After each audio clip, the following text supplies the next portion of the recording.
dog or bodyguard for someone important?" The officer scoffed, his mud-stained boot pressing close to the head of the dog lying down. She said nothing, just looked up, voice cold. "You just stepped on something that once saved your fellow soldiers from death. Want to see how it spares someone stupid?" And then the dog stood. No command, no growl, just a single look, enough to make the one wearing the law step back like a coward. The park in the early morning carried the kind of pleasant atmosphere only found in carefully planned neighborhoods. Evenly trimmed grass, spotless stone pathways, a few benches freshly painted with raindrops still clinging to their edges. She sat on a stone bench near the lake, a book open in her hands, though her eyes occasionally drifted from the page to follow the steady breathing of the two dogs lying close by her feet. One had a faint scar on its left shoulder, its ears constantly tuned to the slightest sound. The other had dark fur and sharp eyes, always seeming to calculate something. No taut leash, no spoken commands. Both lay exactly where they should, as if nailed to the grass. Boots thudded rhythmically from the main walkway. A police officer appeared, tall, uniform crisp, his stride deliberate. He wasn't looking around like a routine patrol. His gaze was fixed straight ahead, landing first on the neat collar of her white shirt, then on the dog's. As he passed the bench, he stopped abruptly.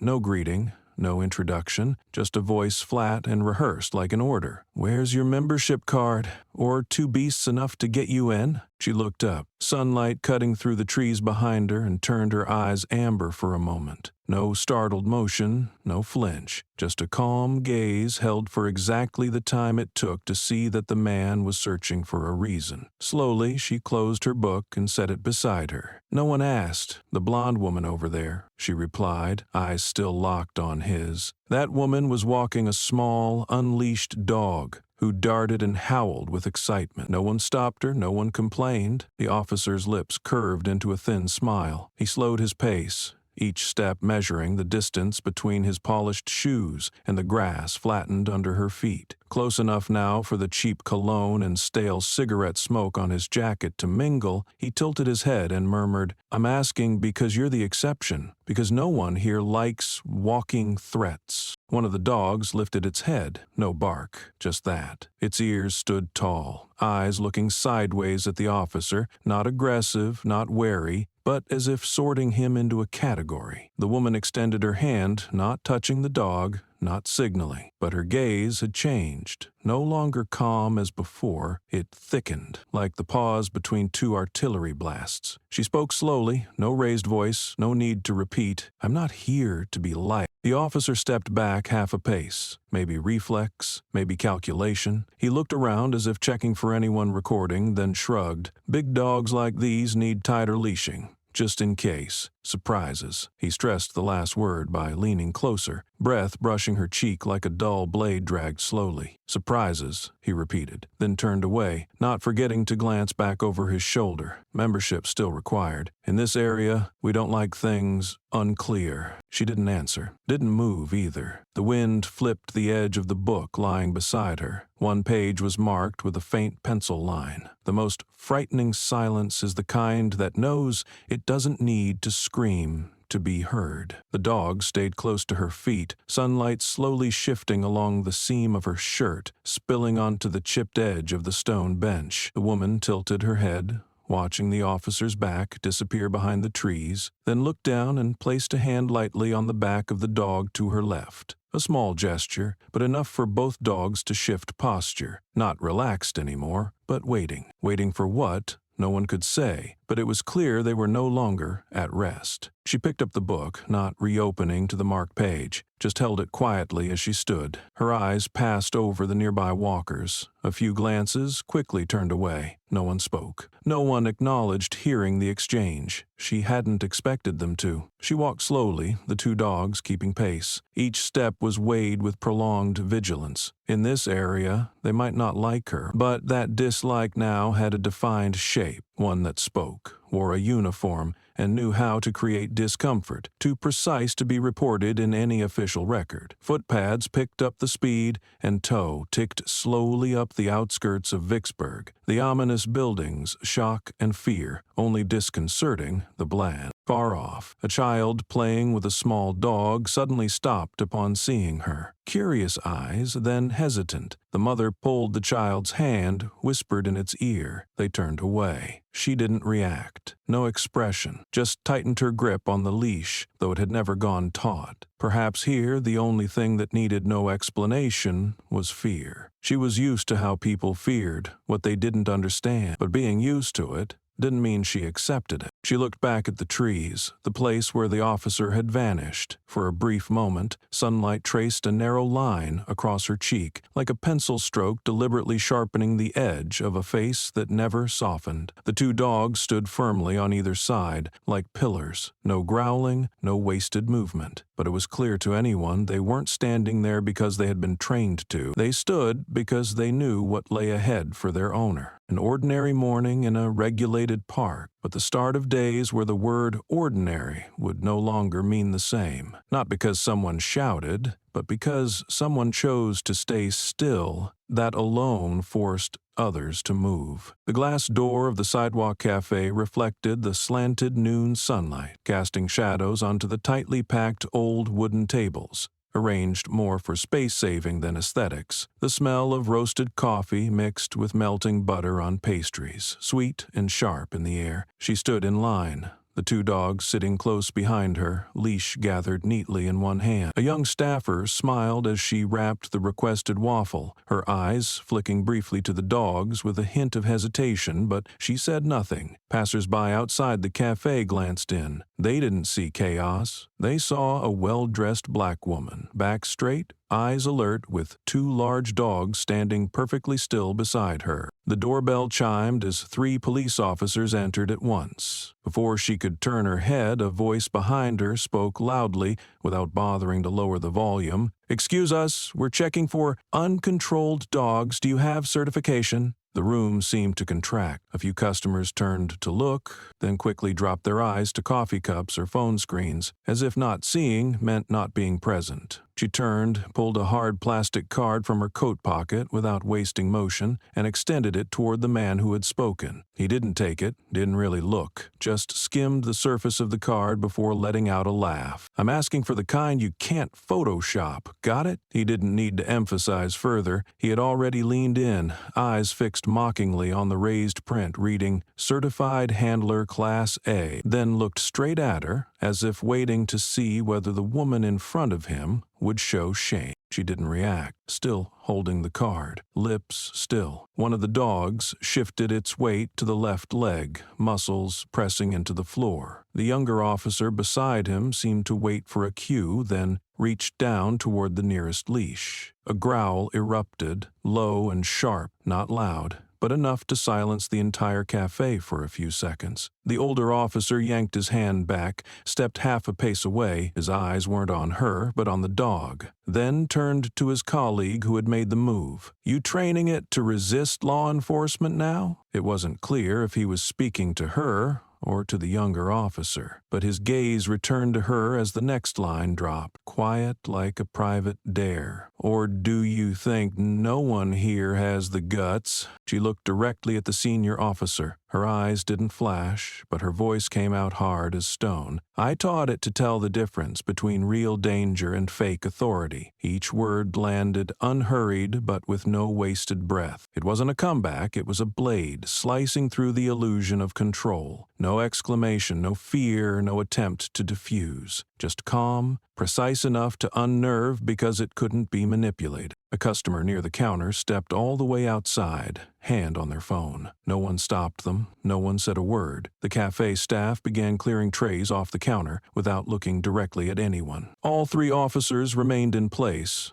none of them responding. The older officer let his gaze move from her to the 2 dogs, then back to the woman's face. Maybe he saw something he couldn't quite name, or maybe he'd just never been directly called out for what he considered procedure. The younger officer whispered something to the 3rd man, smaller, quieter since the beginning. They exchanged a glance, then both shifted their eyes toward the door at the same time. A pause, just long enough to avoid full confrontation, but not enough to slip away unnoticed. The older officer turned first, like someone walking out of a short film in the wrong genre. He didn't say goodbye, didn't add another word, hand still near his belt as if by habit. When the door opened, the last of the three glanced back once more, lips pressed. She didn't look after them. The dogs had already risen. No command was needed. They moved close to her side as she stepped forward to collect the coffee, long since cooled. "You okay?" The young staffer's voice came out soft, like a question meant only for one chosen person to hear. She nodded. No smile, no thanks. Just a nod. One of the dogs looked back at the girl behind the counter, eyes catching the sunlight through the glass, then turned away again. She left the cafe without a hurry. Her steps on the sidewalk were steady, unshaken. No one called after her. No one stopped her. But somewhere, a phone had just finished uploading a 30-second video to a social platform. No one had yet said there was a problem, but everyone had clearly seen what happened.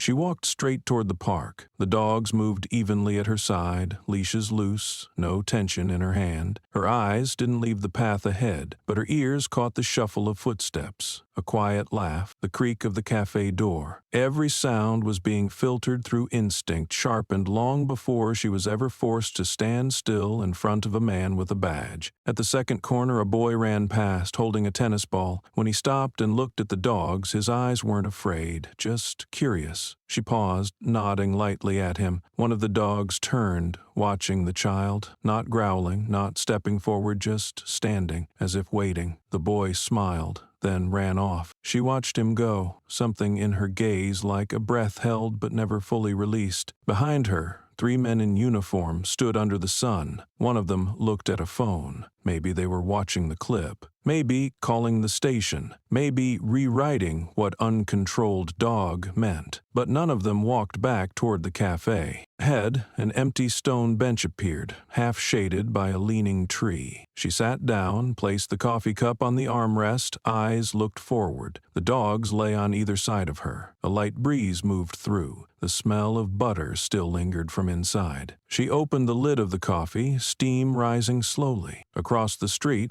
a blonde woman ran past with a small dog. She smiled politely. The woman nodded back. No words were needed. The air was quiet as before, but anyone who had been there knew it wasn't the same. No one shouted, no one threatened, but in the eyes of the black woman and the posture of the 2 dogs, there had been a quiet declaration, clearer than any printed document, something no one could Photoshop, something that didn't require inspection to be real. On the boy's phone from earlier, a caption now appeared. "We just wanted coffee. They wanted proof of existence." And beneath it, the image of 2 dogs standing in front of someone who didn't need protecting, but was still asked to prove she deserved to stand still. The gas station sat quietly on the corner, where the harsh midday sunlight spilled onto the pavement in a sharp glare, bouncing off car windows and making every movement feel slower and heavier than usual. The sidewalk beside it was nearly empty, just a few skinny trees casting thin shadows and the clattering idling of a small truck engine fading after shutdown. She stood under the shaded awning, the 2 dogs flanking her, heads low but eyes alert, scanning as if reading the situation for their handler. A patrol car was parked diagonally behind her, front wheels turned off-angle, door left open. The officer stepped out, uniform crisp, jaw tight, eyes seasoned by routine suspicion. He didn't bother with a preamble. His right hand rested on the cuffs clipped to his belt, eyes flicking to the dogs like he was measuring the distance from himself to each throat. "If you order them to attack," he said, voice flat like a line lifted straight from a manual, "I have the right to shoot all 3 of you dead." Wind blew in from the alley, tugging lightly at her collar, but her eyes didn't move, locked on the officer like she could see through the polished words to the true intent beneath. "Do you not notice you're the only one giving orders here?" she replied, short and sharp, slicing clean through the imagined line of authority he had just drawn. There was no anger in her tone, no visible defiance, but the words dropped onto the sidewalk with weight, unsettling the quiet confidence behind his thin smile. He frowned, not out of offense, but surprise. Maybe he was used to bowed heads, to easy compliance, to eyes that looked away the moment a badge flashed. But this time, the woman didn't bow, and what unsettled him most was that she didn't have to move at all to hold her ground. From the car, another officer approached, younger, less smug but no less tense. His voice wasn't loud, but it turned a few heads before sending them away again once the tension was sensed. "Sit down," he said, pointing to the brick-lined corner of the sidewalk. "You and the dogs." The order landed like it was meant for a suspect, as if they were managing a situation on the verge of escalation. She didn't move, neither did the dogs. They glanced at each other, then turned back to the officer, their eyes sharp and eerily quiet. "Did you hear me?" the original officer asked again, less calm this time. "This is a lawful request. Cooperate. Don't escalate." She shifted half a step, not back, not forward, just enough to tilt her head, eyes steady on the one holding the cuffs, and asked, one last time, slow and clear, "Who's escalating it?" The younger officer didn't answer. He looked to the senior, waiting. The older man shrugged, hand still close to the cuffs, then clicked his tongue, voice dropping a tone but rising in contempt. "People like you always demand respect, but in the end, you still bow your heads." She pressed her lips together, the lower one twitching slightly, as if she'd just heard something so familiar it no longer hurt. An insult wrapped in everyday language but carrying the weight of hundreds of years of institutionalized bias. She said nothing. Instead, her gaze shifted from the man's face to the gleaming pair of handcuffs dangling at his side, then to the hand gripping the brown leather leash. On the left, the first dog lowered its head a little further. On the right, the second drew one paw back, eyes locked on the man ahead. Neither of them needed a signal. Neither performed. They were simply ready, in a way that anyone with experience would recognize as not a bluff. The officer stepped back half a pace, this time more clearly, without trying to hide it. He looked around, realizing the gas station was now nearly empty. No clear witnesses, no cameras raised, no one lingering to ask questions. But for that very reason, everything became more dangerous. No one could confirm he was right, but no one could stop him if he was wrong. "I'm standing here, not attacking anyone, not obstructing anything," she said, her voice hard as steel tapping concrete. "And I don't need you to teach me how to exist without scaring people." That line made the officer hesitate. His hand left the cuffs. He turned to his colleague, muttered something unintelligible, and the two of them walked back toward the car, as if the encounter had never happened. But as the door shut behind them, the rearview mirror still reflected the woman's eyes, along with the solid frames of the two dogs standing close behind her, like shadows that wouldn't let go. The station returned to silence. Another car pulled in. The driver stepped out, didn't look at anyone, and just reached for the pump. Her shadow stretched long across the pavement, mingling with the dog's shadows, all trailing behind her. She turned and walked away slowly, eyes steady, not searching for confirmation. Each step was a statement. Her presence was not a request. It was a reminder that standing firm required no permission. Past the station, she reached out and touched the head of the dog on the right for the first time that afternoon. Her hand squeezed gently, then let go, like a quiet acknowledgement. The dog glanced up, didn't wag its tail, just moved a little closer to her leg. Behind them, the patrol car engine started, then reversed out of the lot. That sound was nothing new to her, but this time it carried something hard to name. Like even without drawing the cuffs, they'd just tried to break something they never owned. And she, by not leaving, by looking straight at them, by not sitting down, refused to let them forget that. In a world where people believe power comes from weapons and symbols, she stood on the sidewalk, unarmed, with two silent dogs, and that was what unsettled them most. It was something no pair of cuffs could restrain, no line of dialogue could erase, and certainly not something they were ready to face. The parking lot behind the local council building stretched under the sun like a void no one wanted to enter. The white painted lines tilted under a thin layer of dust with no shade in sight. She stood near a signpost marked Official Vehicle Zone. The two dogs sitting neatly on either side, their shadows slicing the concrete into jagged contrasts of light and dark. From a side lane, a patrol car pulled in without flashing lights, its door opening before the vehicle came to a full stop. An officer stepped out,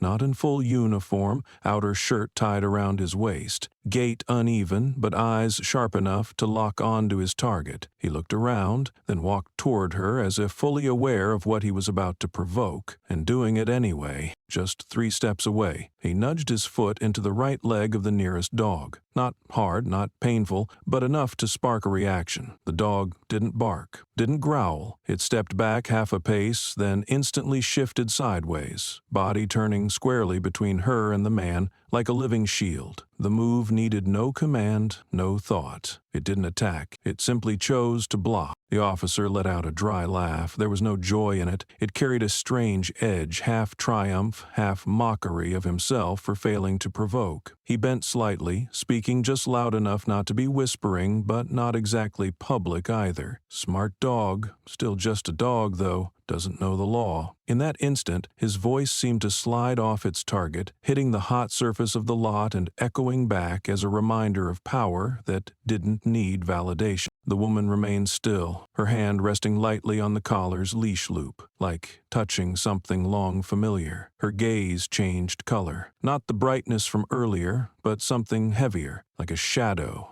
that reflects nothing but itself. "It knows the law better than you," she said, voice low but clear, no emphasis, no repetition. The words dropped onto the concrete like a block of metal, pulling the already tense air tighter around the 3 humans and 2 silent beings at the center of a place no one had expected to become a stage. From a distance, a passerby stopped. He pulled out his phone and began recording. Maybe out of curiosity, maybe from a sense that something was about to shift, the officer immediately pointed toward the lens, voice sharper. "Turn that off. This is the official procedure." But the man didn't stop, didn't respond. He only lowered the phone slightly and held his ground, as if to say, "I'm not leaving, and I don't need to argue." In the middle of the lot, the words "official procedure" hung bare like a thin mask, revealing everything it meant to cover. She didn't turn to the one filming, nor did she step back. Her eyes locked on the officer's, unblinking, and she asked in a voice nearly ice-cold, "Which procedure teaches you to humiliate those without a badge?" It wasn't a question meant for a reply. It existed to stall the advance of anyone who believed silence equaled consent, or that resolve could be mistaken for guilt. Beneath the soft hiss of wind slipping past the line of parked cars, the words didn't ring loud, but they landed deep. The officer pressed his lips together, said nothing. He looked down at the dog still standing between them, then glanced at the person filming. His eyes searched for a way out, but there was no exit. The calm in her stance, the resolve in the dog's gaze, and the quiet presence of the camera turned every next move into a limited one. No one pulled an alarm. No one shouted, but no one held the upper hand anymore. The man stepped back, hand dropping from his belt, then turned and walked toward the car without another word. The civilian kept the phone at chest height, eyes watchful, not hostile, but not forgiving either. When the officer disappeared behind the car door, he finally looked up at her. She gave a slight nod, a gesture of acknowledgement. He nodded back, then walked away without looking again. On his phone screen, the video still ran, uncut, capturing the moment the dog stepped forward to shield and the line,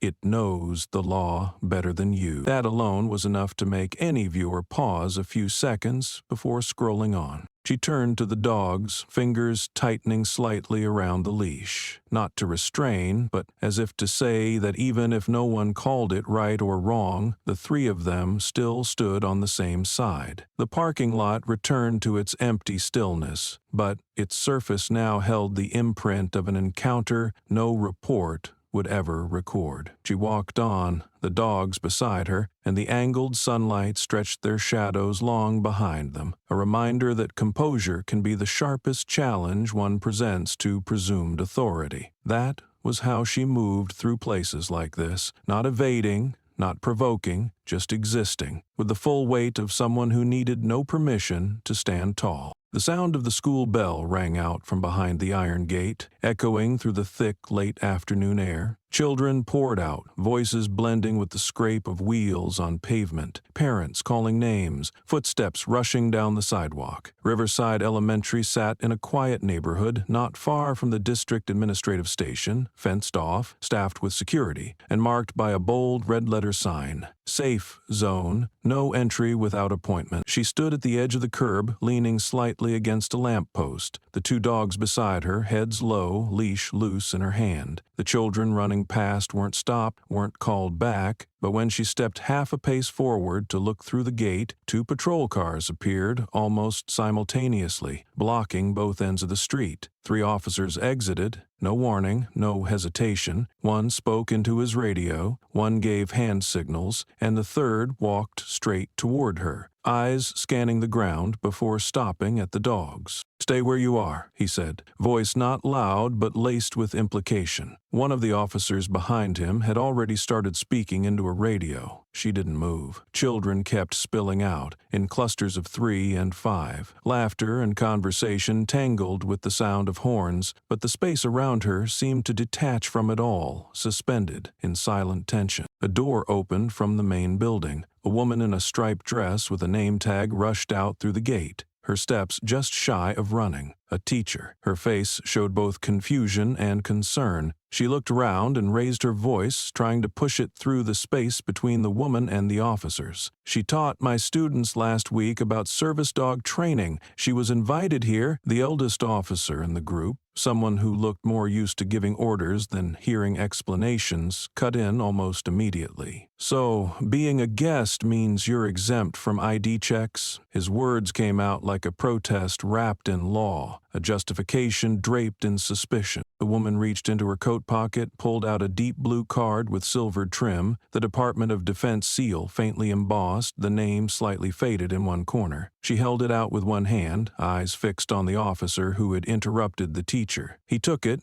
didn't flip it over, didn't read it, just glanced, then tossed it to the ground like it was scrap. "You can buy one of these at a flea market." The line came with a lazy shrug, as if he'd just completed an inspection that required no facts. The card hit the pavement with a dry, solid sound. No one bent to pick it up, no one said anything. A child, rushing out of the gate, nearly stepped on it, but one of the dogs moved first, shifting half a step and blocking the path completely, now standing between her and the officers, eyes scanning them one by one. No one stepped forward. Though their jaws stayed tight and their hands near their belts, all 3 officers kept their distance from the animal that had just made a move belonging to no commercial training script. It didn't bite, didn't bark, but it was clear no one would get past, and that act, simply standing there, was enough to turn the badge beneath its paws into something no one could ignore. Still, she didn't bend down. She looked at the officer, her eyes calm but sharp enough to make others glance away, before holding the stare longer than they should. The teacher stepped forward, intending to pick up the card. She shook her head slightly, just one motion, no words. The woman understood. She stepped back but didn't leave. She stayed, standing near the children who were beginning to thin out. One of them recognized her and waved. One of the dogs turned,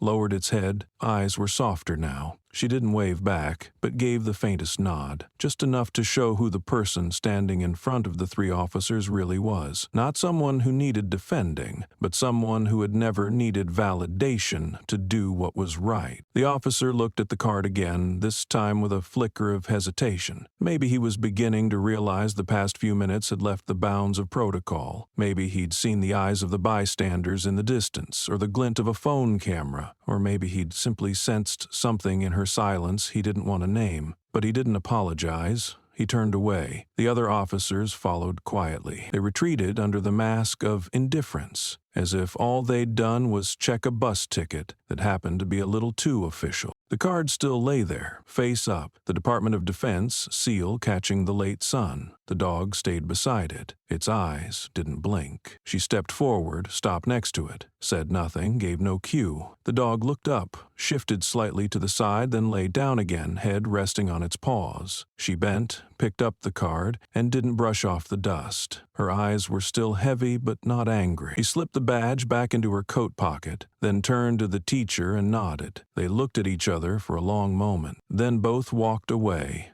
different directions. Across the street, a man turned and left, phone still hanging in front of his chest, screen lit. Maybe he had filmed the entire thing, maybe only a few seconds. But whatever he captured, it would show a woman who didn't argue, didn't retreat, and didn't accept being turned into a joke. And from that moment on, no one could deny what had just taken place, not because there was blood or shouting or sirens, but because in a place meant to be the safest for children, 3 officers had tried to dismiss a valid ID by throwing it to the ground, and a dog had stepped forward to stand over it, as if it knew the badge didn't need validation, it needed to be put in its place. And she, the one behind it all, kept walking with the stride of someone who never needed anyone to speak the truth for her. It all began with a phone hidden in the pocket of a school uniform. A skinny elementary school student, hand slipping quietly to start recording while walking out of the school gate that day, kept the camera pointed across the street where a strange crowd was forming. The boy didn't try to zoom in on anyone's face, didn't know what the video would become, and couldn't have guessed that his 17 seconds of secrecy would make the people in uniform hesitate. He just sensed something was off, like the way adults speak softly but clench their fists, the way a woman stood firm between 3 officers with 2 silent dogs, and yet no one dared to take a single step closer. The angle was low and the footage was shaky. The upper half of the woman's face was blocked by the edge of the student's jacket hood, but clearly in frame was a large black and brown dog, stepping half a pace forward, placing itself between her and the officer leaning down to grip the leash. The dog didn't attack, didn't lunge. It made a single, sharp movement, then stayed still. Its eyes lit in the afternoon sun, focus so sharp the entire frame seemed to collapse into one tight line between the dog's gaze and the man's hand. A moment later, the woman said something inaudible, but the image spoke for itself. She didn't pull back, she didn't yank the leash. She held her ground and looked straight ahead, and the dog never moved from its position. When the officer let go, the dog turned its head briefly toward her, then faced forward again, unmoved. When the video was posted online a few hours later, it didn't have a clickbait headline or a dramatic caption, just one sentence, typed with the shaky hands of the boy. It protected her like a person. That simple, quiet line turned the blurry clip into a wave. Within 8 hours, the video hit 1 million views. The early comments swirled with questions. Who is that woman? Which unit is that dog from? What happened before the camera started? 2 hashtags quickly spread, military dog and who is she? Accounts focused on internal police news began digging in. Veterans left cryptic comments. Several service dog trainers asserted that based on its movement and stance, the dog had clearly been trained at a high level, not by civilians. The way it stood, the way it avoided contact, the tracking gaze, that behavior is shaped in environments with strict rules and discipline, one standout comment read. Still, what made the video spread faster than anything wasn't the technique or the mystery, it was the space between the woman standing upright and the silent act of the animal guarding her. A form of protection that didn't need words, didn't need orders, didn't rely on force. It felt like someone quietly raising a hand to block the wind for another, not out of duty, but from understanding that the other person was being treated as if they had no right to choose. Among the flood of images shared online every day, this clip had no crying, no shouting, no blood, no clash, and because of that, it revealed more clearly the tension of a situation that should never have existed. The local police department issued no press release. They didn't acknowledge the video, but within 2 hours of its circulation through internal channels, all of their official social media accounts had removed a previously posted patrol video, which had briefly included the school gate interaction. The official clip had described it as a routine procedural engagement between officers and a community member, with no mention of the woman and no reference to the dog. But once the boy's footage surfaced, the entire post disappeared without a trace. Anyone with media experience recognized it as the move of an agency unsure of its position. Meanwhile, the woman remained unnamed. The press had nothing beyond the low-angle video. Some speculated she was a retired military dog trainer. Others guessed she had served in a special unit, because only someone who has lived by harsh rules could stay still like that, under pressure. Another said she was someone who'd lost her title, but never her dignity. Amid the guessing, people began searching by camera angle, by the dog's appearance, by the time stamp, and even by checking school programs on dog training in nearby areas. But no one found anything for certain. That ambiguity kept the video from fading like the hundreds of clips that stir outrage before slipping away in the feed. It stayed because there was something unsettlingly clear. The presence of someone who wouldn't compromise, and the conduct of an animal trained to protect without aggression. Those two images became twin symbols, standing side by side without needing explanation. Viewers began leaving longer comments, not just quick takes. One wrote, "I never thought I'd see a dog become the face of professional ethics." Another said, "She didn't say a word, but I saw 100 people in her,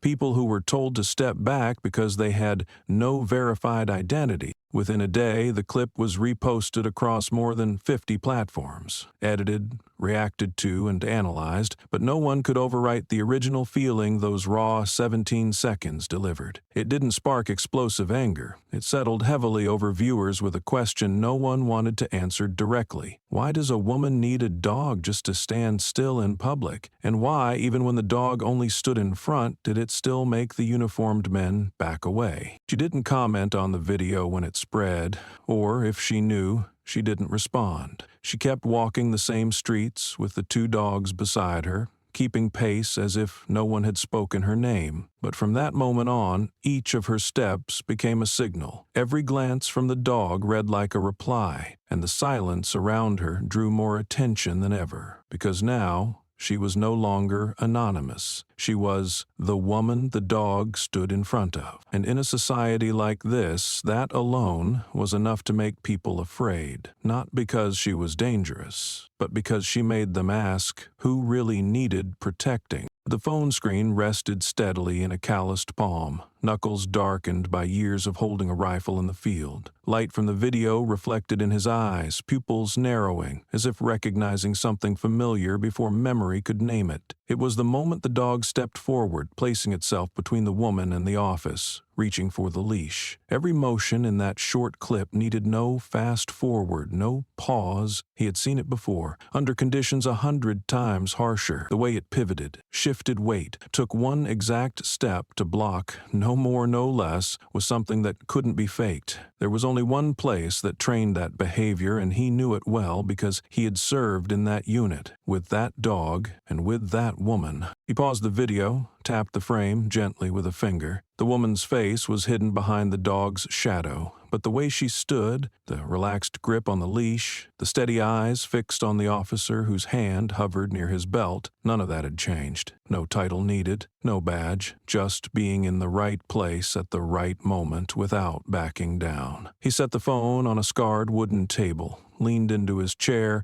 eyes on the ceiling as if reading an old report. Then he opened his laptop, logged into the old social media account he kept to stay in touch with fellow veterans. The status he posted was brief, no tags, no hashtags, just one line, enough to jolt the entire veteran community. If she's who I think she is, then they're in deep trouble. The first comments landed in under 2 minutes. Are you sure? The trainer from the Somalia deployment? No way. But the dog's reaction, it's exact. One account, avatar set to a folded flag returned to a fallen soldier's family, left a single reply. I still have photos. Hours later, the post began to spread. A military community page reshared it, adding their own line. She hasn't been seen since discharge, but if it's really her, then they messed with the wrong one. The city police department responded the following day. A short statement was posted on their website and distributed to local media outlets. After reviewing the footage circulating on social media, we confirm that there was no unlawful conduct by our officers in the situation recorded. They didn't name the woman, didn't specify the time or location, only asserted that all personnel followed proper procedures, but the reaction wasn't what they expected. Those who had seen the video, especially those who had served, began asking questions in return. Not about protocol, not about legality, but about perspective. But the comments under their official homepage kept growing. No one broke the law, but who's going to apologize? Is identity required just to stand still on a public street? Since when did a trained dog become a reason to have its leash yanked in broad daylight? Meanwhile, the personal account of the original veteran continued receiving hundreds of messages each day. He didn't answer them all. He simply posted an old photo, grainy, dark, taken at a training camp 10 years ago. In it stood a woman in uniform, hand holding a leash. Beside her, a small dog, eyes bright, ears alert. Both looked straight at the camera. The photo needed no caption, but a single comment beneath said what everyone was beginning to understand. That's her, and that's the same dog. A story born from 17 seconds of footage had shifted. It was no longer about a single incident. It had become a mirror reflecting how society treats those who once served but carry no badge. The woman still hadn't spoken, but now all eyes were on her, not with suspicion, but with quiet anticipation, waiting to see how she might step out of the shadow. And no matter how long she chose to remain silent, what she embodied in that clip and the way the dog stepped forward to shield her had already said enough for everyone. They had picked the wrong person, and this time, that mistake couldn't be buried inside an internal report. It had surfaced in the open, and there was no pulling it back. The basement corner of the National Military Records Archive was a place few still visited, except for those who believed old files sometimes told the truth better than retyped reports. The fluorescent lights hung low, casting a cold light on rows of metal cabinets lining the narrow path, alphabet labels peeling, missing letters. In the far corner, a silver-headed man flipped through sealed folders, gloved fingers steady, eyes fixed on every faded line. Then he stopped. The cover bore a handwritten note in firm strokes. Canine Handler, Handler Advanced Deployment, redacted. A red stamp crossed the corner. When he opened it, the first photograph slipped out and slid across the desk. A woman in desert fatigue stood between two young dogs, one jet black, the other reddish with folded ears. She wasn't looking at the camera. Her eyes were fixed somewhere beyond the lens, a gaze with no pose, no fear, no waiting, a look that made people pause. The photo was scanned with an old machine, sent as an attachment from an internal address to a modest military forum known for its quiet reach. The poster didn't give a name or contact information. Only one line appeared beneath. She trained protectors. Now she's the one who needed protection. The post spread so quickly that no one could track where it started. People saw the image, compared it to the now viral clip, and began calling her something else. The trainer of those who protect. Within 12 hours, other old photos surfaced. Her during a night training drill at camp. Her standing next to another handler passing on a leash. Her at a discharge ceremony. The name tag blurred, but her face and eyes unmistakable. A television channel specializing in investigative reports quickly scheduled a segment with an animal behavior expert. On the weekend broadcast, they replayed the now famous 17-second clip, freezing the frame at the moment the dog stepped between the woman and the officer. The way it moved is the result of tactical-level training, the expert said, pointing at the screen. That wasn't instinct. That was a calculation. Head lowered,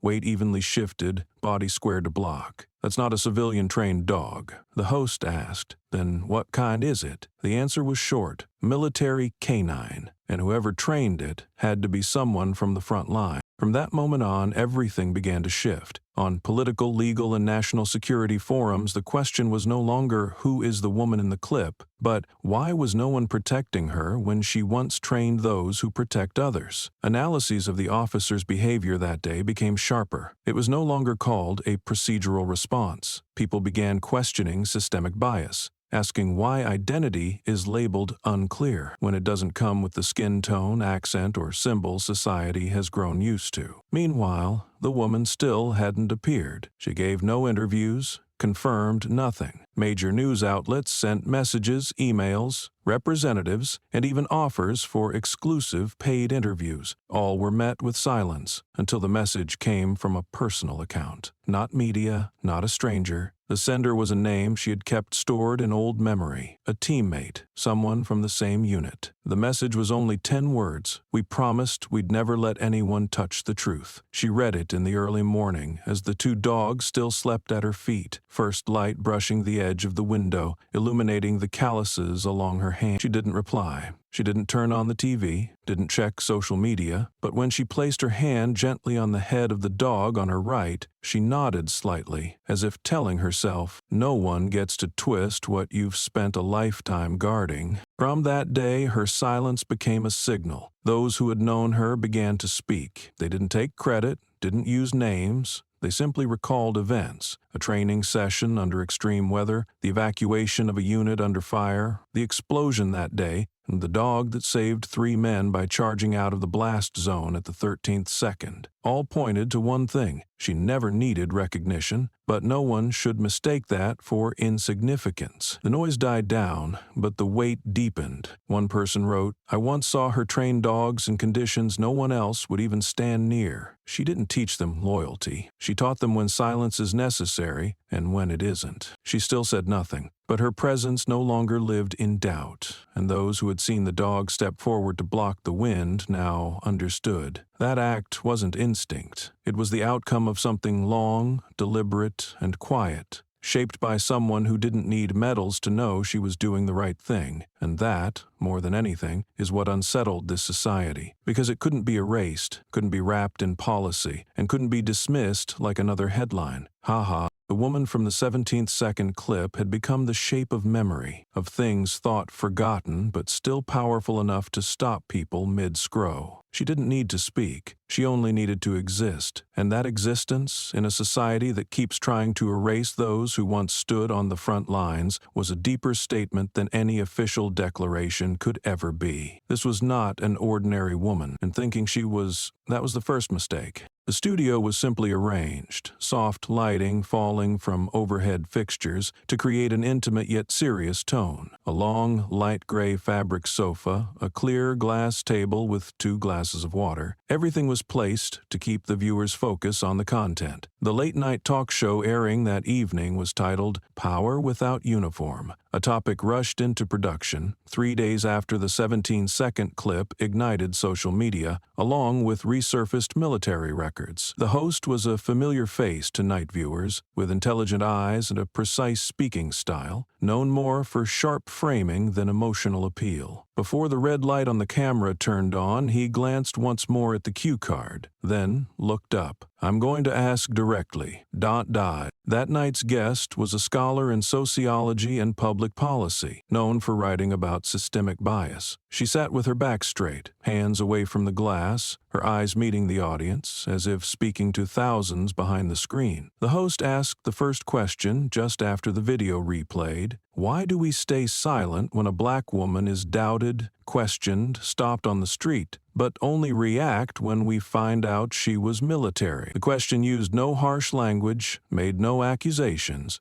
but it struck right at the most rigid part of public reflex. The expert leaned slightly forward, eyes steady, her voice low but clear, every word cutting the air like a scalpel. Because society still only respects people with titles, not dignity. The response paused the room. The host said nothing. He rested a hand on the table, thumb brushing the rim of the glass, eyes fixed on her. She went on without prompt. We didn't react when we saw her stop because we assume a black woman without a badge, without a name plate, without a uniform could be anyone, and anyone like that can be treated that way. But once we learned she had served in the military, trained dogs for conflict zones, and risked her life for others, the same act suddenly stopped being routine. It became blatant disrespect toward someone the system once called a hero. So why is it that the same person standing in the street without a title is questioned, but standing on the field in uniform is decorated? The host slowly nodded. He didn't interrupt. She continued, eyes unwavering. What unsettles me isn't the police response. It's the long silence of the bystanders, the ones who passed by, who saw, who knew what was happening,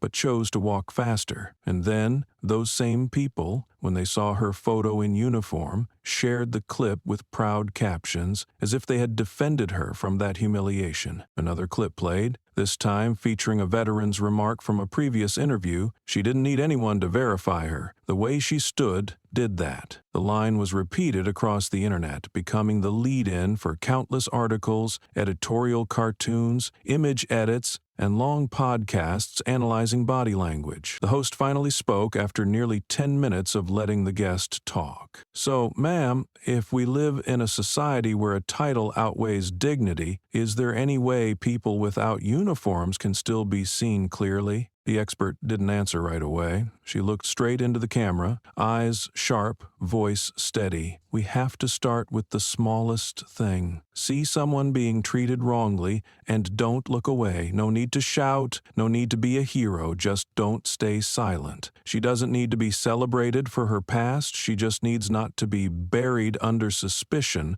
for walking down the street with 2 dogs. We failed when we let that happen, and now we're trying to atone by naming her after the fact. The audience sat in silence. The host bowed his head, folding his hands. The camera cut slowly, preserving the expressions on their faces. The closing scene had no music, no summary, just a still image. The woman in uniform standing between 2 puppies, with a question printed across the screen. If she'd never worn the uniform, would you have stood up for her? In that moment, every excuse felt flimsy, and her gaze in the photo, just like in the clip, needed no reply. What mattered was whether people chose silence or not, and what she saw, maybe it had never changed. It was the kind of look that doesn't ask questions, but makes you wonder why you kept walking. As the program entered its 3rd segment, the camera shifted slightly toward the large screen to the right of the stage. The lights dimmed, leaving only the glow of the clip. For the first time, the national audience watched the uncut video of the dog stepping between her and the officer. No logos, no narration. The footage was shaky, shot low, but clear enough to show her figure between the 2 dogs, sunlight across her shoulder, and the officer tugging at the leash. No screams, no struggle, just a dog stepping forward, shielding with its body, standing still like it knew that silent presence could outweigh any protest. The studio was so quiet that the host looked up to check the broadcast signal. He stared at the screen for a long moment before turning to the main camera, voice steady, each word cut clean. If that was a military dog, then what do you call the officer's behavior? Betrayal of a comrade? No one answered. No one tried. The question wasn't meant for debate. It was thrown onto the screen like something that couldn't be swallowed back. On social platforms, the moment was clipped, subtitled, and shared at viral speed. The caption, "Betrayal of a Comrade," became the most used title in the next 24 hours. On podcasts, posters,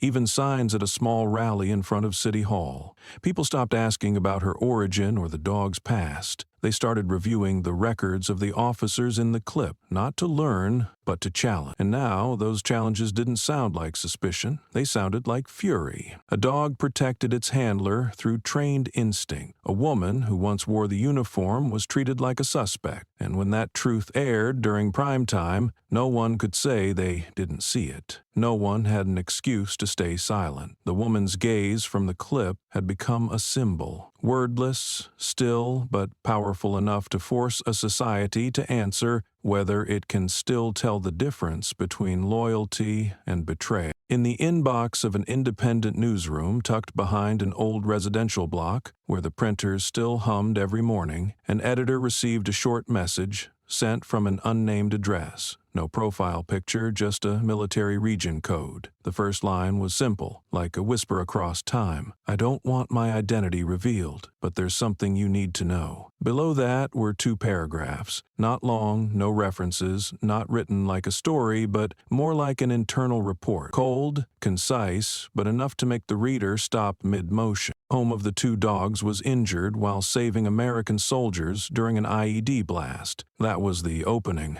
No date, no location, but the term IED, improvised explosive device, needed no explanation to anyone who had served. The newsroom immediately forwarded the information to a veteran reporter who specialized in military records. He couldn't confirm the injury in detail, but one of the resurfaced photos, taken at a training camp, showed a faint scar on the dog's left side. When compared to the footage in the now famous video, it became clear. That was the same dog that had stepped in front of her and the officer that day. No one had known it had walked through war zones. No one noticed the scar when it stood calmly under the sun, unmoving. But now they knew, and that changed everything. The next line in the message kept the editorial room silent even longer. She trained them and turned down a medal to stay 2 more years. No mention of the operation, no unit specified. But years in journalism had taught them how to read between the lines. Declined a medal meant she had been nominated. Stayed 2 more years meant she was eligible to leave, but chose to remain because the mission wasn't finished. Actions like that don't live in personnel files. They exist in stories, in teammates' memories, and sometimes in the behaviors of animals so loyal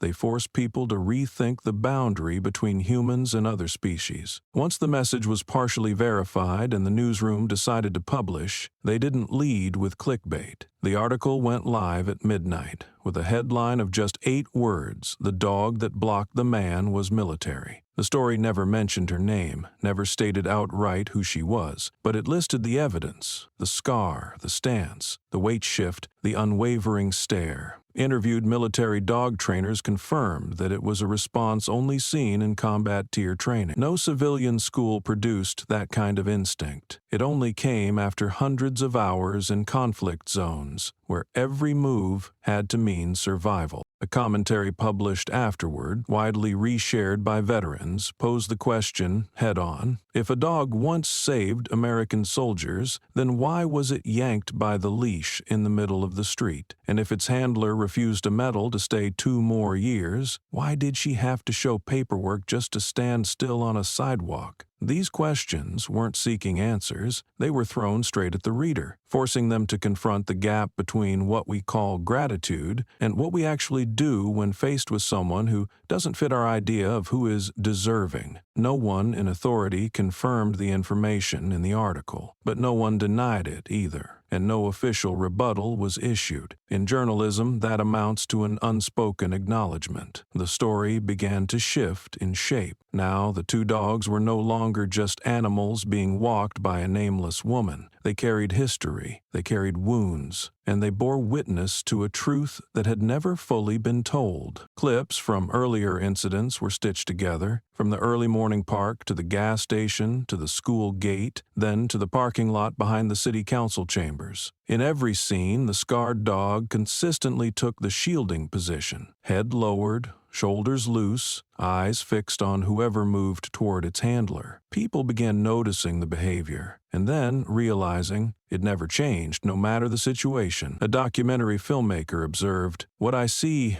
isn't the dog's reaction. It's how a woman stands among so much power so calmly that the dog knows it doesn't need to act. Not yet." From an anonymous message, what no one had known about those dogs became something no one could ignore, and through them, neither could anyone ignore the one who had taught them to know what to protect, when to step forward, and what wasn't as frightening as organized silence. She had never spoken of her past, but the past was now speaking of her, through the eyes of a dog that still knew how to stand guard when others looked away. And sometimes that alone is enough to make people rethink themselves. An hour after the article, "The Dog That Blocked the Man with Military" went live, one final message arrived in the same inbox. No attachment, no signature, no further explanation. Just one short line, as if it had waited years to be written. She trained them not to attack, only to block, so humans wouldn't die from arrogance. The sentence didn't follow the usual rhythm. It felt like a last confession from someone who had once witnessed the cost of a wrong command, of a step not held back in time. It wasn't praise, it wasn't a tribute to service. It was true, and like all truths once buried, it left people silent for a long time after reading. As soon as the message was shared internally among reporters following the case, a second video suddenly surfaced on an independent platform. No music, no editing, no one claiming ownership. The footage lasted only 8 seconds, low quality, but clear enough that anyone who had seen the first clip would instantly recognize the setting. It was the empty parking lot next to the local council building, where an officer approached and lightly kicked the dog. Until then, this detail had only been reported secondhand. But now, the image was on screen. The officer's boot nudging toward the dog, its lower body stepping back once, then immediately planting itself again, not turning away, not leaving its post in front of the woman. The act lasted just a few seconds, but the frame carried a weight no one could ignore. No one cried out, no one reacted. The officer didn't smile, didn't explain, but the dog's eyes, sharp and composed as they looked up, made the viewers hold their breath. If it were fear, it would have turned away. If it were anger, it would have growled. But the way it simply stood, holding its shoulders and head in place to shield its handler, made everyone understand it wasn't acting for itself. It was acting on an unspoken command, on something ingrained through long training. Stay still, form a wall, so the person behind you doesn't have to fall. Because of the arrogance of someone who thought kick could overpower everything. The video spread like wildfire. Those who once doubted her went quiet. Those who had judged her for not responding began to revise their opinions. People shared the clip with a single quote, "Only to block, so humans wouldn't die from arrogance." And that line once again turned silence into something undeniable. No one could excuse it as procedure, routine check, or authorized response. Because when a dog, a creature long assumed to obey without question, still knows how to hold back and not cause harm, what excuse does a human have not to stop before crossing the line? From the second clip on, every discussion shifted. No one talked about paperwork, IDs, or titles anymore. They looked directly at behavior. A kick, a step back, and then a firm stand was all it took to reflect the entire system. She still said nothing. The two dogs still walked beside her every day. But now, people no longer called them dogs. They used a different word, evidence. And she, the one who trained them to stand and not attack, became the embodiment of a kind of discipline no authority can teach. Only character can build. And that character, from now on, must never be misnamed. A small diner tucked into the corner of a quiet street, its warm yellow lights shining down on scratched wooden tables, carried the feel of something worn but never run down. The air smelled of oil and cinnamon, mixed with the sound of knives tapping cutting boards in the back, forming a steady rhythm of life that people often choose when trying to avoid the noise. She sat at the table near the window, hands around a cup of tea she hadn't sipped, two dogs curled under the table, heads turned toward the door, ears twitching now and then at the sounds outside. No one paid them much attention, or maybe they were used to the sight. Once a week, around dusk, she came to this place when people were tired from the day but not yet in a rush to get home. The door opened with a soft chime. A middle-aged man stepped in, coat folded over one arm, his walk unhurried but deliberate. He glanced around, gave a brief nod to the server behind the counter, then headed straight for her table. No handshake, no name called. He simply sat down across from her and placed a light brown file folder, worn at the corners, onto the table. She didn't touch it, just looked at him, as if she'd known this moment would come. He poured himself a glass of water, took a sip, and spoke, his voice steady, not slow, not making it dramatic. They erased your name from the system, but not from me." She stayed quiet, her eyes moving to the edge of the folder where a red marker had crossed out the printed word, restricted. The man opened the file, pulled out 3 sheets sealed in plastic, and laid them side by side on the table. The first was a copy of a commendation, printed on high-quality paper, signed by a commanding colonel, officially recognizing her for outstanding performance in coordinating a K-9 unit during that emergency operation. The second was a photo, not one of the ones leaked online, but taken just after a training session, where she knelt beside a large black dog, one hand resting on its neck as if giving a command through breath, the animal staring into the camera with a calculated gaze. No smile, no pose, just a moment of mutual acknowledgement between a human and the kind of creature many still see as a tool. The third was a personnel classification sheet from the internal system. Frontline response, priority, emergency, leadership reserve. It had her name, ID code, and dates. In the top left corner was a red stamp confirming she'd once been placed in the group, eligible to replace a commanding officer if needed. Not everyone would understand what that meant, but those who had served knew. Only those trusted for both skill and judgment made it into that category. And for people like that, the section labeled projected discharge date was always left blank, because the system didn't want them to leave. She touched the edge of the photo, her fingers steady, but her eyes slightly dimmed, not because memories returned, but because they'd never really left. The man looked at her with the kind of gaze that didn't need to ask anything more. He spoke slowly, evenly, like reciting something that should have been carved into a wall. "I kept these because I knew one day they'd matter, not to clear a name,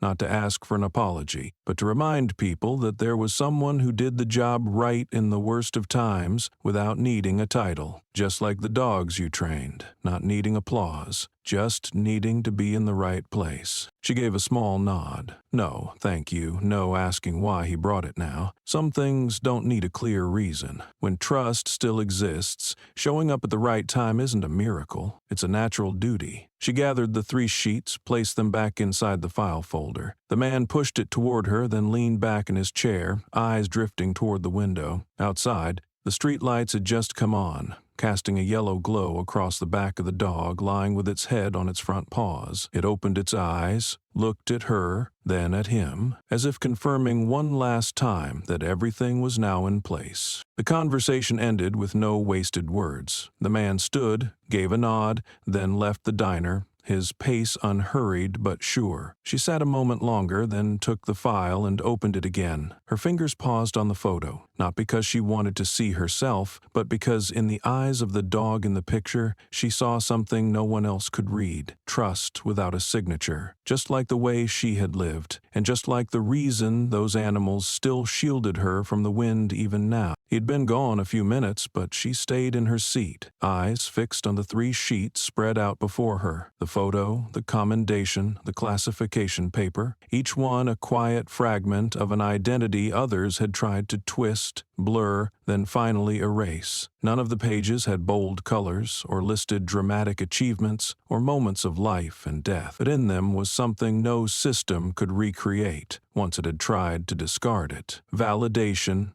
through action, through silence, through not turning away when someone needed you to stand in front. She didn't pick up the folder right away, just gently closed it, resting her hand on the cover as if to hold on to something trying to slip away. The server brought another pot of tea, setting it down without spilling a drop. She nodded, said nothing, poured herself a cup, raised it to her lips, but didn't drink. The breeze from the window carried the scent of wet grass and car exhaust into the space between things that didn't need to be said again. She lowered her head, looked into the tea, and spoke in a voice deeper than usual, slow but steady. "I never needed anyone to know who I am. Just don't blame me for what I didn't do." It wasn't a confession, it was a line, a final boundary she'd drawn long ago. She had never claimed anything, never denied anything, but what she didn't do, she wouldn't let anyone assign to her like a label, a false narrative pushed online, as if honor could be crowdsourced. And when they started to do that, it wasn't because she cared who knew her name, but because she had once stood for things bigger than titles. Truth, discipline, trust, And now she was standing for herself, the same way her dogs still stood for her every day. Just then the diner door opened again. The middle-aged man came back, walking faster than before. He stopped at the entrance, didn't sit down, looked straight at her. She wasn't surprised. She looked back, unflinching. He raised one hand, as if to make the words land with weight, then,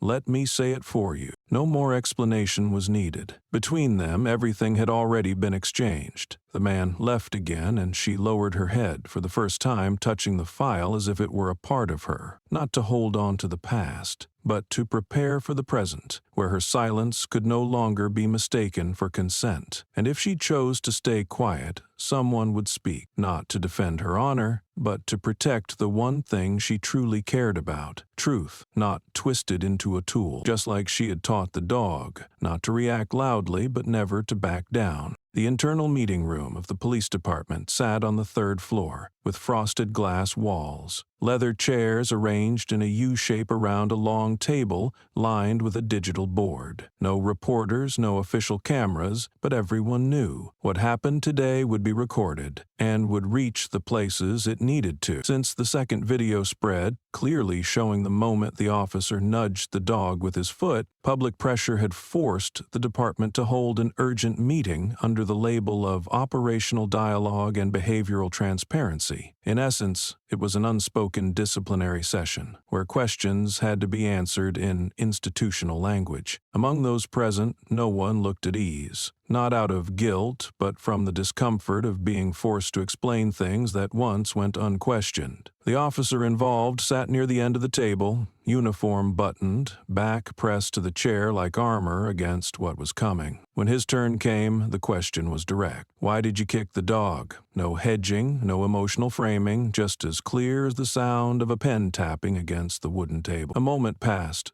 No one interrupted. They waited. He leaned forward slightly, not confessing, not defensive. His voice wasn't loud, but each word was chosen to sound rational, as if trying to reorder the illogical into a structure. "Control response," he said. The animal was too close. No one spoke right away. The answer, though it echoed a textbook phrase, couldn't hide the uncertainty behind it. Everyone knew control response wasn't in the training manual for kicking a non-threatening animal, especially not one that had been standing still. Another person followed up, this time with a tone no longer neutral. "Do you think the dog understood its behavior wasn't threatening?" The officer pressed his lips together, then gave a short answer. "Dogs don't reason, they just react on instinct." That answer made a few glance at each other, not because the truth had been denied, but because from that moment on they knew he hadn't understood that dog, nor the person behind it, and that very lack of understanding was the root of the act. A senior officer sitting at the head of the table, someone who had worked alongside K-9 units in multiple operations and anti-terror missions, exhaled quietly, almost involuntarily. He looked at the one who had just spoken and said, not loudly, "That dog didn't attack. It stood its ground. It didn't resist when you approached. So what in your mind told you it was okay to kick a being that was doing the right thing?" The room fell silent. No one defended, no one interrupted. The officer sat still, his gaze flickering slightly, waiting to see if someone would shift the topic. But no one did. A legal clerk opened the file and projected it on the internal screen. Stills from a secondary camera angle, showing more clearly the leash jerk and the kick. The angle was off-center but sharp enough to end any argument. Both actions fell outside the reasonable bounds of a procedural check. No one claimed the dog was a person, but no one could justify the behavior directed at it, and it was performing exactly as a trained, non-aggressive unit should. In the tightening air, someone from the disciplinary committee asked the final question. "In your incident report, you didn't mention physical contact with the animal. Why?" He answered after a few seconds' hesitation, "Because there were no consequences. It didn't bark, didn't bite, didn't react negatively." Once again, the answer implied that if no harm resulted, the act didn't count. But everyone in the room understood. It was precisely because the dog did not react that he thought it didn't deserve mention. Because it didn't sign the report, he thought he could dismiss it. The meeting ended with nothing resolved. No verdict, no judgment. But in the eyes of those present, everyone knew. even without a formal complaint, even without a law protecting a dog that once saved lives, the truth was undeniable. An animal that didn't retaliate not from fear, but because it had been trained to restrain itself. And a human, fully equipped with reason and authority, chose to kick it, then walk away as if it never happened. On the way out of the room, a young officer whispered to his colleague, "I've never seen anyone stand still like that, human or dog." The other didn't reply. They walked down the long hallway, yellow light casting stretched shadows on the walls with each tired step. No one mentioned the report, because everyone knew if there had been one silent witness to everything, it was the being that never writes reports, never speaks up, and never defends itself with claws, but just stood there, a shield, because it had been taught that sometimes simply standing between is enough to hold the line in a world that keeps choosing wrong. In the room, already taut like a tightened string the moment the last answer landed, a chair scraped quietly against the floor, sharp and dry. A man in a canine uniform stood up, tall frame, broad shoulders, gaze steady. Unlike the others who had been turning away all morning, he held no papers, had no report in front of him. He looked directly at the officer who had just finished justifying himself, then swept his eyes around the table, where people had grown used to discussing ethics without having to live with the cost. His voice rang out, not loud, but each word struck home. It's not an animal. It's a tactical unit, trained to do what most people won't. Stand still, not react, not strike back, even when provoked, even when insulted. He paused, eyes locking with the meeting's moderator, and said slowly, "And it's better trained than the man holding the mic right now." The entire meeting room fell silent. No one pushed back. No table taps, no coughs to break the stillness. The person behind the control screen shifted in their seat, about to adjust posture, but no one offered a rescue. No one interrupted, because everyone knew the words just spoken weren't meant to provoke. They were meant to assert the thing no one wanted to name, that among all the people fully trained, only one being had acted correctly, and it was the dog. From the corner of the room, the technician hit play. The screen lit up, showing a frame that had been shared millions of times. The 8-second video. The dog stepped between the woman and the officer, head low, shoulders relaxed, eyes locked forward. No growl, no bark, no attack. Even after being kicked, even without sound, the weight of that silence echoed off the behavior on display. Everyone in the room had already seen the clip, but shown here, in the space where power was usually used to reshape the truth, that image became something else. Not an illustration, evidence. In that moment, there was no need for documents, no need to debate. The dog needed no signature, no lawyer, no behavioral reassessment. It just stood there, in the frame, like an accusation, silent, but clearer than any report ever written. And the woman behind it, still calm, still not raising a hand, not turning away. That's why, when the canine officer sat down, no one said anything more. They didn't have to. That sentence, that it was better trained than the person moderating the meeting, had already stripped bare the truth everyone knew. Some wear the uniform to issue orders, and some, who once served, are still protecting not, but with not with volume, but with stillness. And a dog, who cannot speak, cannot write, behaved as if it knew exactly what must never be stepped on, and still be called honor.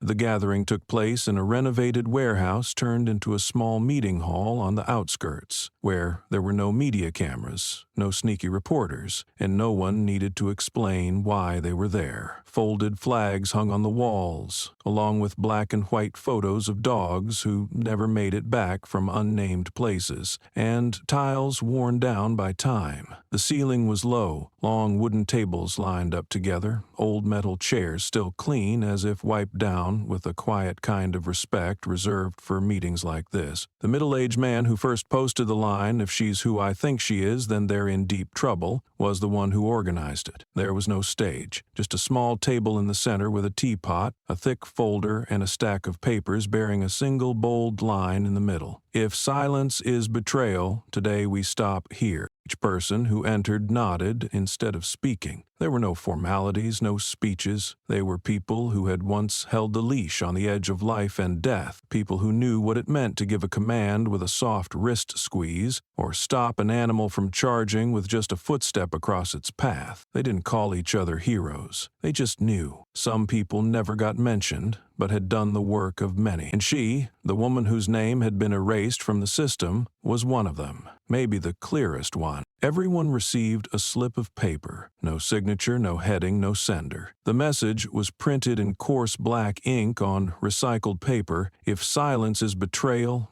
today we stop here. It wasn't a rally cry. It was a reminder that anyone who stayed silent today could no longer be called a comrade. No one reacted. No one walked out. Everyone read the line in silence, folded the paper, and tucked it into their pocket, like the habit of keeping orders in the mind. Never spoken aloud, but still ready for action. They didn't talk about the video. They didn't debate the social media fallout. They talked about moments they had worked with her. One recalled Afghanistan. Another mentioned the brutal winter night training, when she trained 4 new dogs alone while the rest of the unit was on leave. One said simply, she didn't need people to know because what she did made sure people would remember. Another added, she didn't speak up because she taught us doing right wasn't for applause. Each line laid another brick, rebuilding the quiet path that had stretched on for weeks. Then came the moment when the file box was opened. Inside were documents no news outlet had ever seen, more than 50 files, records from those she had trained, those who followed her into combat, those who had learned to command without shouting, and who understood that a dog trained to stay still was just as vital as a fully loaded weapon. Each file had a photo, classification sheets, training reports, and handwritten notes from the contributor. One page read, I used to think I saved my teammate. Now I know it was because she taught my dog how to wait. Another listed a specific time and location where she appeared during a special operation, not mentioned in official records, but confirmed by the signature of a task force captain. One person included a worn, folded badge, an assistant trainer, ID, with her signature. On the back was a sentence she once wrote in pen, don't teach a dog to follow commands if you don't know when to stay silent. When everything had been laid out on the table, the man who led the gathering nodded. There was no applause, no chants. Each person bowed once, just once. For her, for the dogs who had passed, and for the truth buried under words like procedure. They left the room the same way they entered, quiet, certain, needing no one to lead the way. They knew what they did today would earn no rewards. But if the system had tried to erase her, then at least those who once stood on that same line had chosen to speak what the system never dared admit. The next day, all the files were sent to the local prosecutor's office, along with a handwritten letter, unsigned by any individual, marked only, the K-9 unit personnel formerly trained by the individual removed from official records. The letter included a single line, we are not requesting investigation, reinstatement, or recognition. We submit this because we refuse to let history be rewritten through silence. The words were simple, but strong enough that the clerk at the prosecutor's office sat still for more than 5 minutes before bringing the folder forward. Not because of orders, but because she knew, when these people say, we stop here, they aren't speaking for themselves. They're speaking to a society pretending that silence has no consequence. She didn't know about the meeting right away, but that evening, while walking the dogs through the familiar park, a man passing by stopped, pulled a small folded slip from his jacket, and placed it on the bench beside her. He said nothing, waited for nothing. She opened the note, read the familiar line, then folded it back and slid it into her pocket. A breeze passed. Both dogs lifted their heads, ears twitching slightly. She gently brushed the back of the one closer, then kept walking, no faster, no slower, as if she'd always known. One day, those who owed her something would no longer owe, because they had chosen not to stay silent, and because they understood. A comrade is not the one who always stands next to you, but the one who doesn't let you disappear from the truth when others try to erase you from the record. At the end of the thick file sent to the prosecutor's office, tucked between photocopied forms, classification sheets, and hand-filled training logs, was a slip of paper handwritten in blue ink. The handwriting was unsteady but firm, like it came from someone who had held a rifle longer than a pen. No name, no stamp, just one sentence, set apart, outside any official format. I survived because of that woman. I speak up because she once stood in front of me. The person reading the file looked up after pausing on that line. No law school teaches that a handwritten sentence can tip the balance of judgment, but somehow that scrap of paper had done what weeks of public debate never touched. It was a sentence that needed no argument, because the truth in the ink captured an unwritten rule that had lived in every military unit. No one walks away from the one who stepped forward when others hesitated. Right after that note came a list of signatures. No numbers, no rank order, just names, dates of service, past units, and the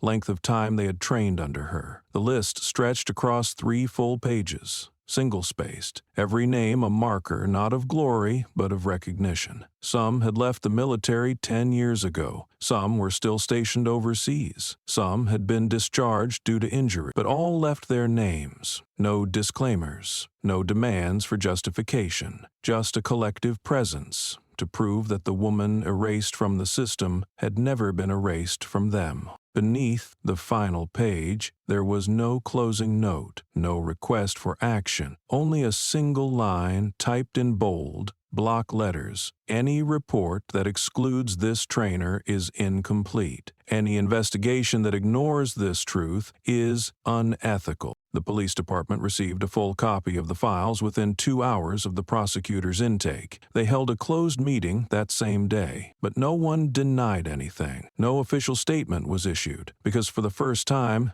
they couldn't discredit it, not because of media, not because of politics, but because the evidence didn't come from outside, it came from within, from those who had lived, served, trained, and owed. And no system, no matter how powerful, can erase a person when hundreds stand and say they survived because of her. In internal records, that woman remained with no official designation. But to those who stepped out of silence that day, she had already become the ethical compass they chose to follow, even if the system chose to look away. Not because she needed her name restored, but because, as that soldier wrote, she once stood in front. And once someone has done that for you, you don't get to turn away as if you never saw it, even if it was just a dog, even if it was just a woman no longer in the files, even if it was just a single name, because sometimes those are the truest parts of justice. The morning news opened with a headline no one expected to see on the front page of a newspaper that had previously avoided the entire incident. Police force divided over refusal to acknowledge K-9 trainer. Beneath the headline was a photo of a handwritten open letter, its top corner bearing the police department logo. The author's identity had been verified. A mid-ranking officer with 11 years of service,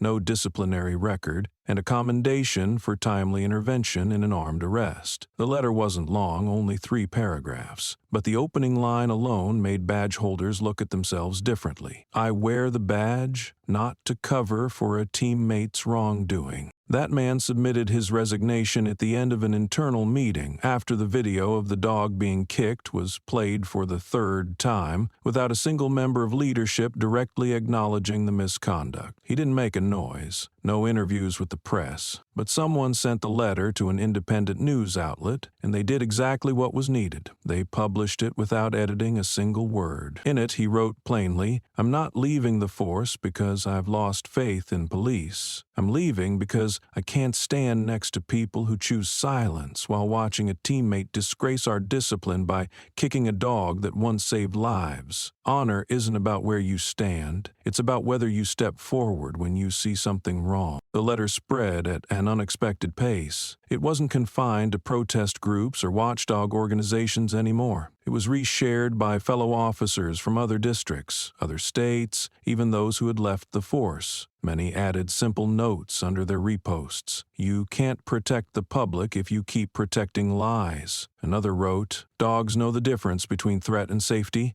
do we? But what captured the public's attention most was a new wave. Officers still in uniform, openly sharing the video of the dog stepping in front of the woman alongside one short line, "Truth doesn't need an apology, just a second look." This wasn't an isolated reaction anymore. It was a structural fracture. Internal communications departments grew tense. The police department didn't issue a formal ban on sharing, knowing it would provoke backlash, but they sent internal emails urging unity and warning against aiding unverified narratives. Those phrases, familiar, mechanical, suddenly became fuel for defiance. A young officer in the 2nd Patrol Division reposted the memo with a blunt comment, "Unverified? Then who in that room kicked the dog?" exactly as the camera showed. Civilians began commenting under these posts. "First time I've seen cops call each other out." Some who never trusted the system were now posting public support. "I once got pulled over for not having white skin,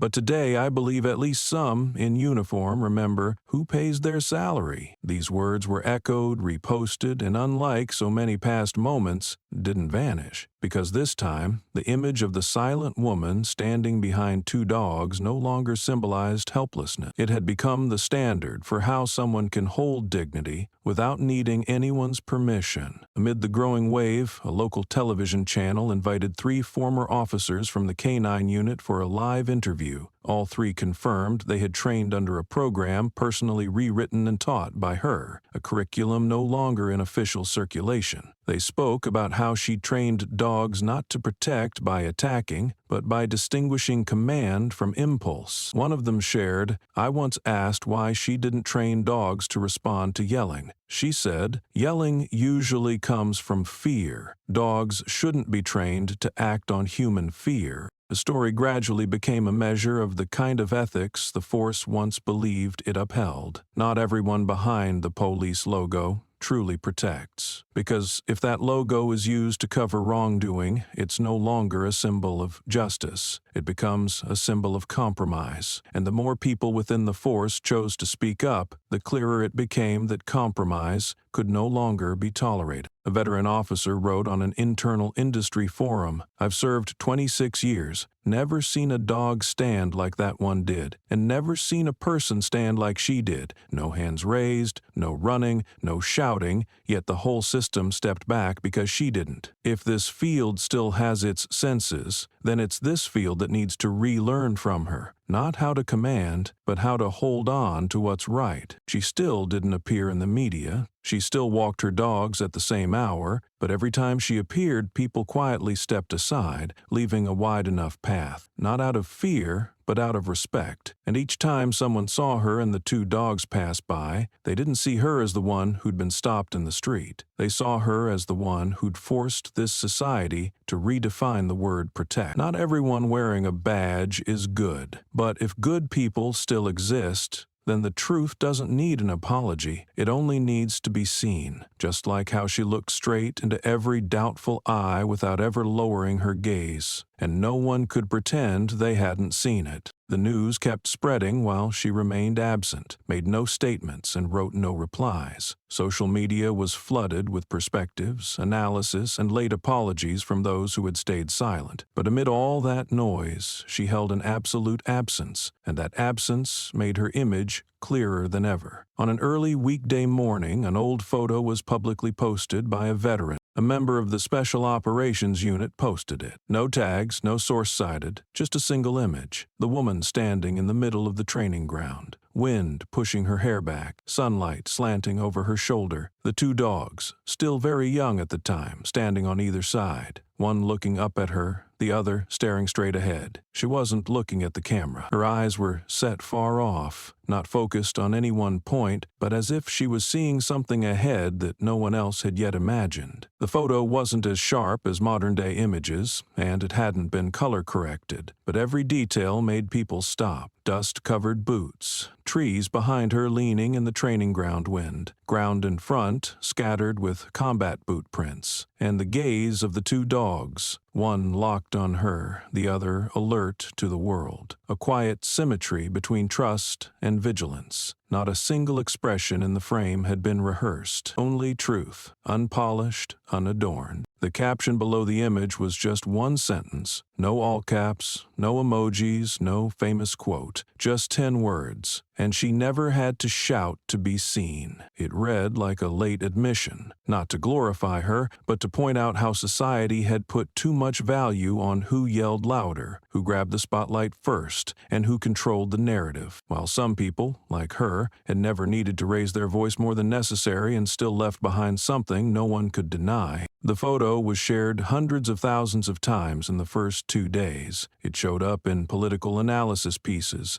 in military forums, even on protest banners held outside City Hall, where someone raised the photo and said just once, "She wasn't silent. She chose to act without needing to speak." Someone else followed, "Anyone who ever shouted just to be heard should learn from her how to stand still and still be remembered." She didn't appear after the photo. She didn't deny, didn't confirm. But that silence was no longer mistaken for weakness or retreat. Now it had become the only way to preserve the depth of a journey no one else could tell. And when the world finally chose to look at someone who never tried to stand out, it wasn't because they had changed their minds, but because they no longer had any excuse to look away. No shouting, no microphone, no statement. A single image was enough to reset the order inside the noise, and a caption, plain to the point of heartbreak, forced an entire system to stare at what it once pretended not to see. In a small room with sunlight slanting through the window on a late weekend morning, a young girl sat by an old wooden desk, holding a worn-down pencil. The lined paper in front of her was slightly creased at the corners, with a cartoon dog partly colored in on the left, but her handwriting was neat, straight, and careful, as if every word had been thought through before being written. "It's for my room." She looked about 12, her hair braided on both sides, wearing a loose sweater, glasses slipping slightly down her nose. Each time she set the pencil down, she hesitated, then kept writing. No one was pushing her. No one was guiding her, but the letter was taking shape. "I don't know your name," the first line read in slanted letters, "but I'm thankful because the dog that once protected me was trained by you." Below were a few lines recalling what had happened 3 years ago, when she was still in elementary school, nearly hit by a runaway truck that veered onto the sidewalk near the bus stop. A large black dog from nowhere rushed in and jumped in front of her, startling the driver enough to swerve, the truck sliding past without hitting anyone. The dog then stood there for a moment before walking away, no one quick enough to stop it. Many people saw it, but over time, the memory faded. Her mother had held her tightly that day and later said no one knew where the dog had come from, but its eyes, alert, calm, were not the eyes of a stray. She had asked around, but no one claimed it. Then 3 years later, when she saw the video of the dog standing between the woman and the officer, unmoving, silent even under threat, its eyes unchanged, that same mother shot up from her chair. She didn't need confirmation. It was the look she couldn't forget, the eyes that had shielded her daughter once, not out of instinct, but because it had been taught to do what was right without waiting for reward. She printed the photo, placed it in front of her daughter, and asked, "Do you remember?" The girl stared at it for a moment, then nodded. She didn't blink, and so the letter began. It didn't dwell on the incident. It didn't read like a tragedy. It was simply a thank you note. "I don't remember the dog's name, but I don't think it needed to be called. What it did is enough for me to remember it forever. I think the dog knew I needed it, and if it was trained to know that, then the person who trained it must have also known how to stand in the right place." The mother read the letter, then sat silently for a long time. Afterward, she decided to post it on her personal account, along with security footage from 3 years ago. The video had never been shared because she once believed no one needed to revisit a past event. But now, it had become a piece of evidence that couldn't be denied. The footage was blurry, but it clearly showed the child at the bus stop, the truck skidding, and the dog rushing in, not in a straight line, but in a curved path that fully blocked the vehicle's direction. Then it stood still, and a few seconds later retreated into a shadowed corner without looking back. Below the video, the mother wrote only one sentence. She didn't deserve to be treated that way. No exclamation mark, no plea for sympathy, but tens of thousands of shares appeared within a single day. The comments didn't rally or chant, they simply left one symbol, a hand placed over a heart. The public began tracing the incident from 3 years ago,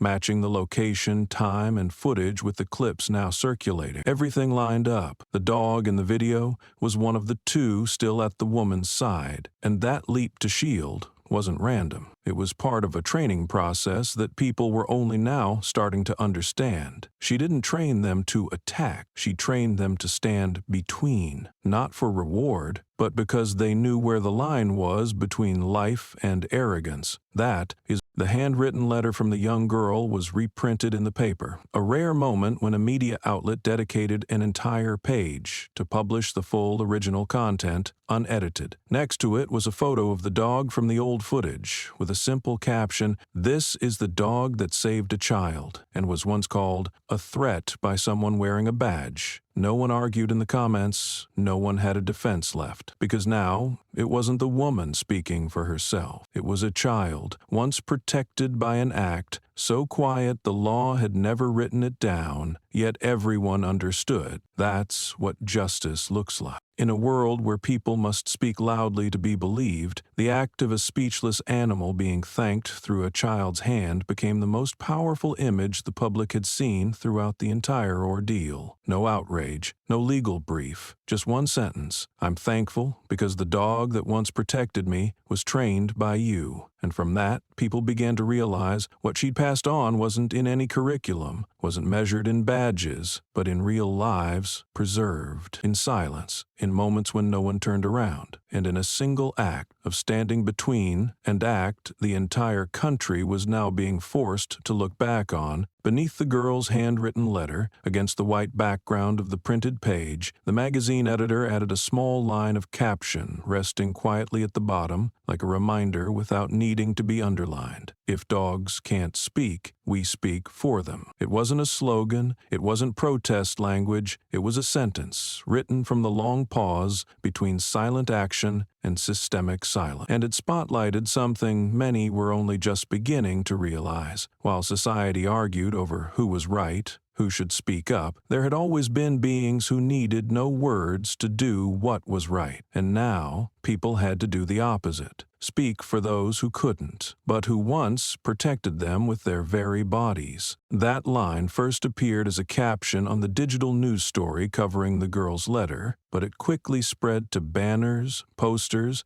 and eventually the front cover of that week's Human Rights magazine. For the first time in years, a letter written in a child's handwriting, on lined paper with small spelling mistakes, was printed across the entire front page. No illustration, no secondary headline, no branding symbol, just the letter, and below it, the one caption, "If dogs can't speak, we speak for them." The magazine was known for its academic features, long interviews, and legal analyses. But that week, they set everything aside and let a child's thank you letter take the lead, like a declaration of value that didn't need legal language to define. Analysts called it a moment of shift, when truth no longer needed to be proven but had to be faced. Because truth didn't lie in the words of someone wearing a badge, but in the action of a creature with no voice, and in the heart of someone it had once saved. After the magazine hit shelves, many people quietly bought a copy just to keep. Some placed it in drawers. Others framed it and hung it on the wall. One elementary school literature teacher printed it out for every student and had them read it aloud in class. She didn't say anything afterward. She just stood at the back of the room, eyes on the window, letting silence serve as the close. Among the hundreds of articles ever written in defense of her, nothing made society pause as clearly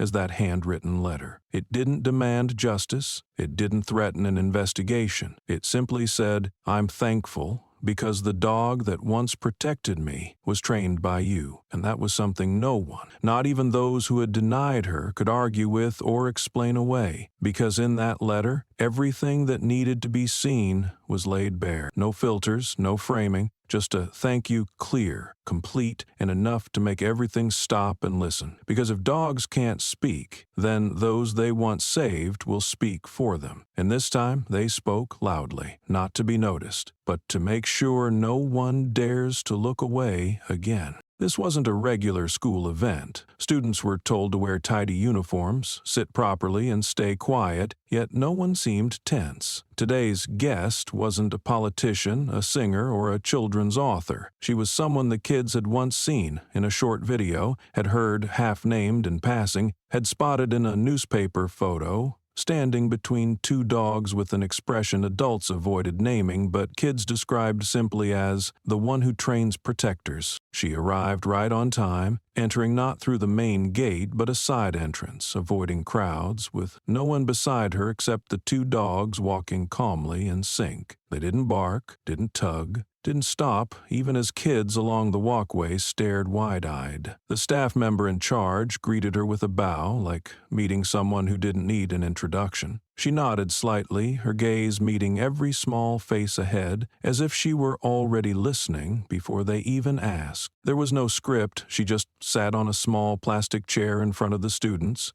the two dogs lying quietly on either side, heads resting on their front paws, alert but relaxed. She introduced herself briefly, then said, "I'm here today to hear your questions. I'm not here to lecture." A girl raised her hand first. No hesitation. The question came out different from the ones adults usually ask. Was the dog scared? No one laughed. No one explained that the dog was one of the two lying right there. The question hung in the air for a second. Then she smiled, sat up straighter, rested her hand gently on the dog to her left, and answered slowly, "He doesn't know fear, but he knows when someone needs him to stand in between." The kids sat silent, absorbing every word. She didn't preach. She didn't recount heroics. She just said what they could feel. Standing in between isn't the bravest thing. It's the most necessary when no one else does it. A child on the right raised a hand, hesitated slightly, then asked, "What's the dog's name?" She looked at the dog on her left, then at the one on her right, her eyes quiet for a moment as if recalling something unspoken. "His name is Ryder," she said, "and that one is Moss." The names rippled through the group, whispered softly by kids afraid to mispronounce them. Another girl asked, "Do they know who the bad guys are?" Her reply was lower but steady. "They know who does bad things, and that's not about skin color or voice. It's about how someone chooses to walk up." The conversation went on, shaped by simple but genuine questions, without prompts or filters. One student asked what the dogs ate. Another asked if they ever got hurt. A boy with messy hair asked, "Have they ever run away?" She answered, "No. They were trained that if they had to fall back, they would fall back to shield, never to leave their handler standing alone." That answer made the teacher in the back pause. The kids didn't fully grasp it, but their eyes never left the two dogs. In the angled sunlight spilling through the classroom windows, Moss twitched an ear, lifted his head slightly, then lay back down. Ryder kept his eyes just barely open, as if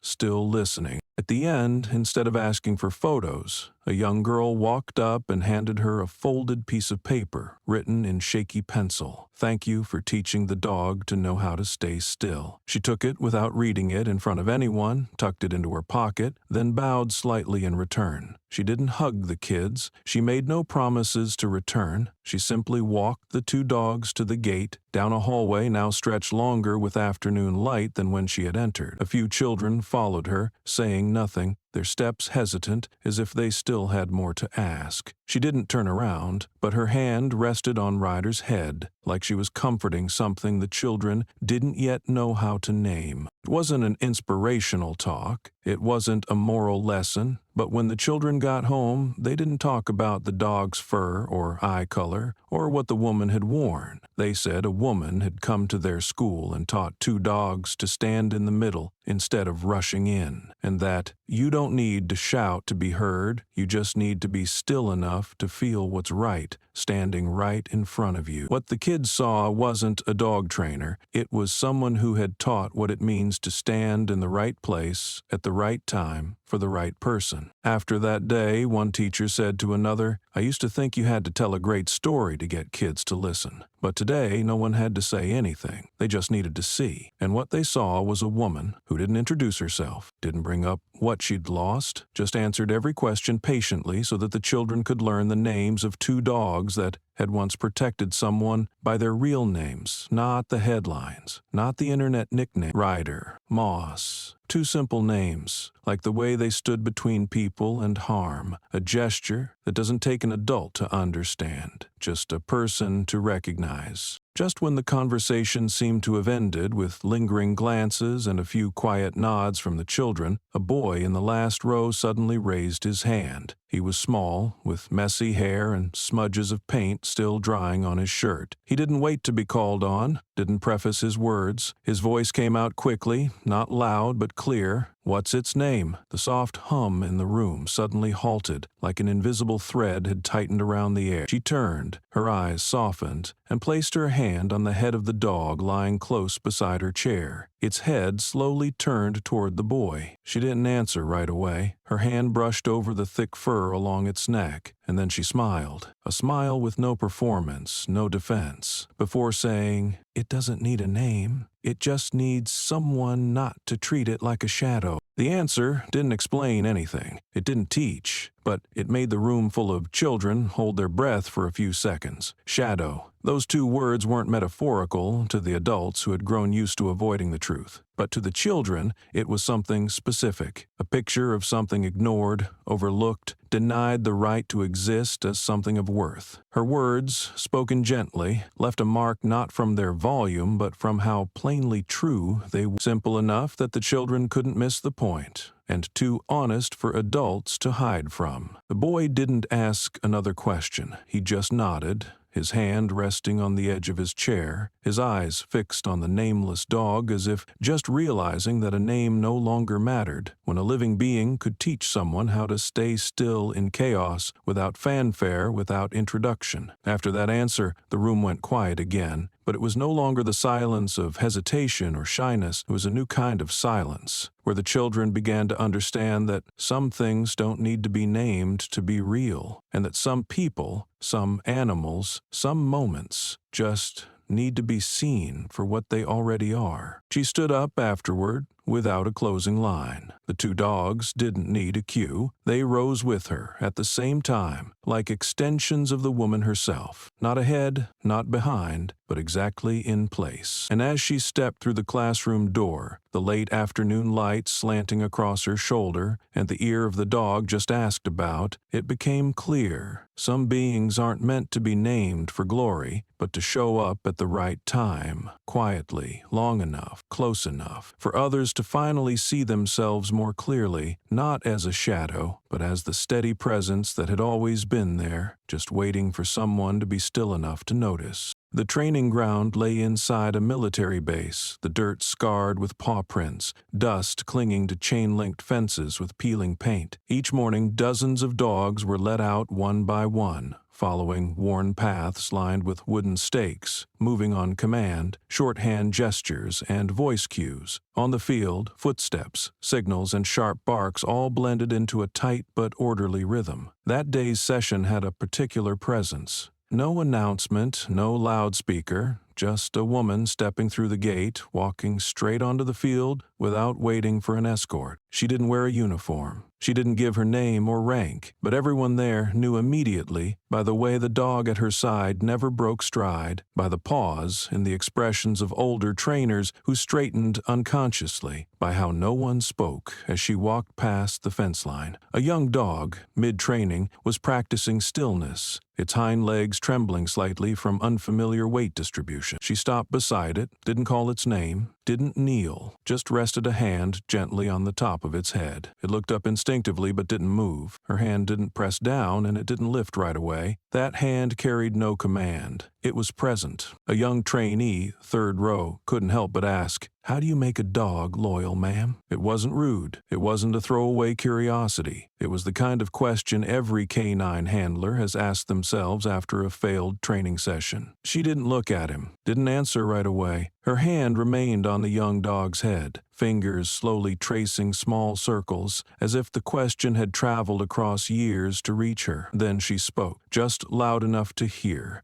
steady and without emphasis. "Don't teach it loyalty. Make it want to stay, even when nothing holds it." The field held its breath for a second, not because they didn't understand, but her answer wasn't found in any training manual. She didn't talk about rewards, didn't reference repeated commands, and didn't offer case scenarios. She gave a sentence, as if it were a principle. In that silence, the young dog stayed still, didn't flinch, even as her hand left its head. Its eyes stayed on her, as if waiting for the next cue. But she gave none. She turned and walked slowly toward the far end of the field, where two familiar dogs waited, eyes fixed not on the surroundings but on her footsteps, like the steady tick of a clock set right. A seasoned trainer nearby, someone who'd worked with her for years, leaned toward the student beside him and said quietly, "She never gave commands with her hand. She just stood still long enough for the dog to know it could trust. That's not something taught in basic training. Most start with commands, then mistake obedience for good instruction, but her way never relied on repetition. It was consistency. She taught dogs to wait, to know the difference between moments to act and moments to stay still, even when attacked, even when someone raised a foot toward them. The training session continued, but no one truly took their eyes off her, even though she never looked back. A trainer jotted a note into his book. "It's not about skill, it's about trust." Another added a line beside it. "Commands are the method, but the reason the dog listens is the way she approaches." Those lines would later become the opening section of an updated training manual used in newer instructional courses. But that day, they were just unspoken realizations. As she exited the field, the training supervisor stood silently, watching. He had taught hundreds of new trainers, seen thousands of dogs become obedient within weeks. But what he had just witnessed wasn't part of any final exam. She had entered, said no name, wore no insignia, simply laid her hand on the head of a dog still learning, then left, leaving behind a silent field and a shift that had no label. The trainees began walking their dogs slower, commands became shorter, eye contact lingered longer before giving instruction, and the dogs, instead of reacting to shouts, began following their handlers with a frequency no scale could measure, as if trust came not from the leash, but from the way someone placed a hand on their head, not to command, but to say, "I'm here." And sometimes that's all a dog needs to stay, just as it's all someone erased from the system ever had to do by being present without needing a name, showing that teaching isn't about control, it's about turning what's right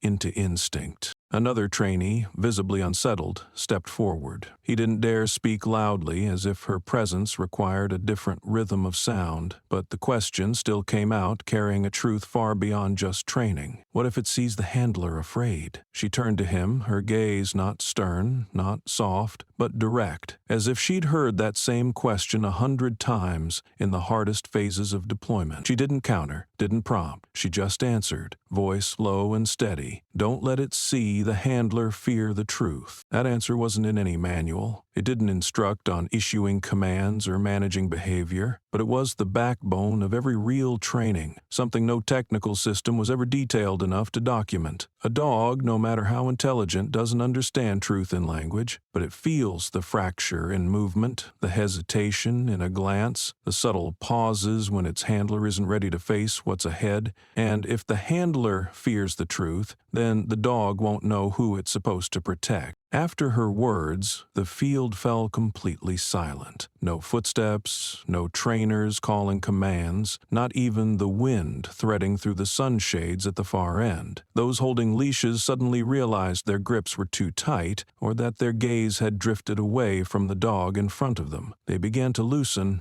not out of habit, but because they understood that truth doesn't always sit in front of you. Sometimes it lives inside the silence you didn't have the courage to face. In the silence, where no words were spoken, the two old dogs beside her remained still, neither lifting their heads nor shifting their paws. They didn't need commands, nor did they glance at her for cues. At their age, after countless deployments and an uncountable number of training sessions, they had learned the most important thing. If that woman didn't move, then that was the center point. No matter how many commands were issued elsewhere, how many new ranks were awarded, how many advanced techniques were introduced, her silent presence and the way those two dogs stood, unmoving beside her, were enough to redefine what people meant by loyalty. No one gave the signal to end the session. She didn't turn to offer a closing gesture, didn't leave behind any parting words, but as she walked away, her steps steady along the familiar path, the trainers instinctively stepped aside, not because of her rank, but out of respect for the certainty in every step she took. A young trainee whispered to a classmate, "I think she doesn't need to teach with words, because she's already the lesson." And that was true. Some lessons require no curriculum, no diagrams, no whiteboards, or even paced lectures. They're recorded in moments like this, a hand resting on a dog's head not to give orders, a reply not meant to instruct on tactics but to remind people to stand still in the face of truth, and two beings without names who always chose to stand with one person, not because of a leash, not because of rewards, but because they knew she would never step back as long as what was right still stood.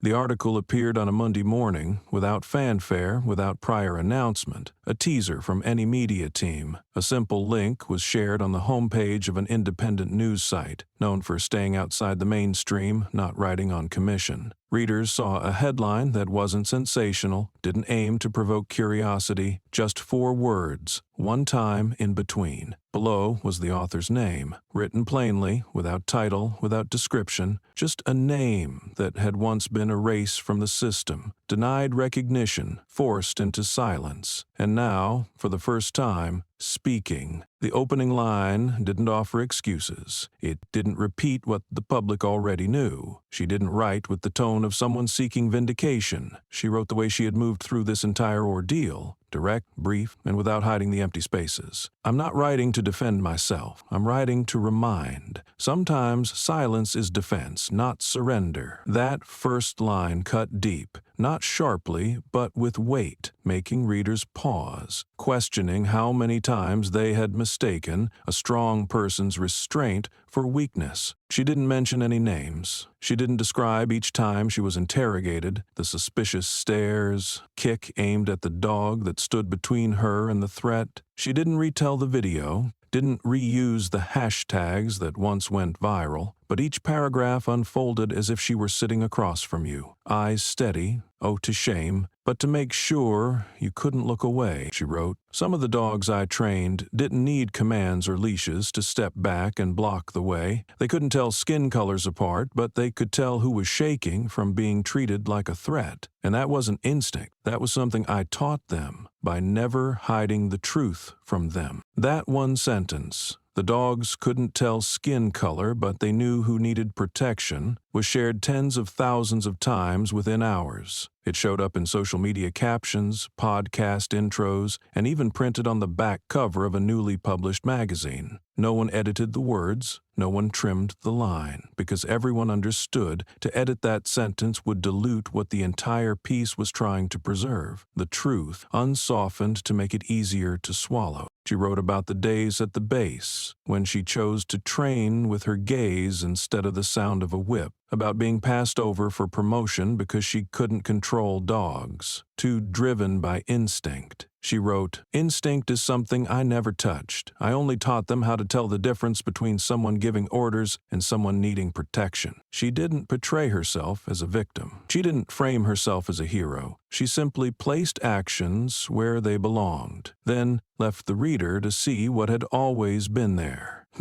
As the piece spread, people didn't talk about her as a phenomenon. They quoted a passage written in a voice that felt cold, like a classified file finally being released. Line by line. They screenshot the line, "I don't need to shout to prove who's wrong, because the dogs I trained already acted right, while others were still deciding what to do." Those lines weren't written to accuse, but they weren't meant to let readers feel safe either. In just 2 days, the article was translated into 17 languages. A major university's journalism school used it in a lecture on literature of truth. One lecturer scribbled in the margin, "She didn't write to be recognized. She wrote because truth, if left unsaid, will be replaced by something that looks like it but means nothing." When reporters called for interviews, she didn't pick up. When television invited her for a live segment, she declined. But no one saw that as silence anymore, because this time she had spoken in the clearest way and no one dared revise what she wrote. In a world where people are expected to explain themselves to be forgiven, she did not apologize. She did not ask to be believed. She simply wrote, "I don't need to be believed. I just need to be left alone when I say what's right." And that, more than any video, more than any primetime coverage, made readers stop, because now they couldn't say they hadn't seen, couldn't say they hadn't heard.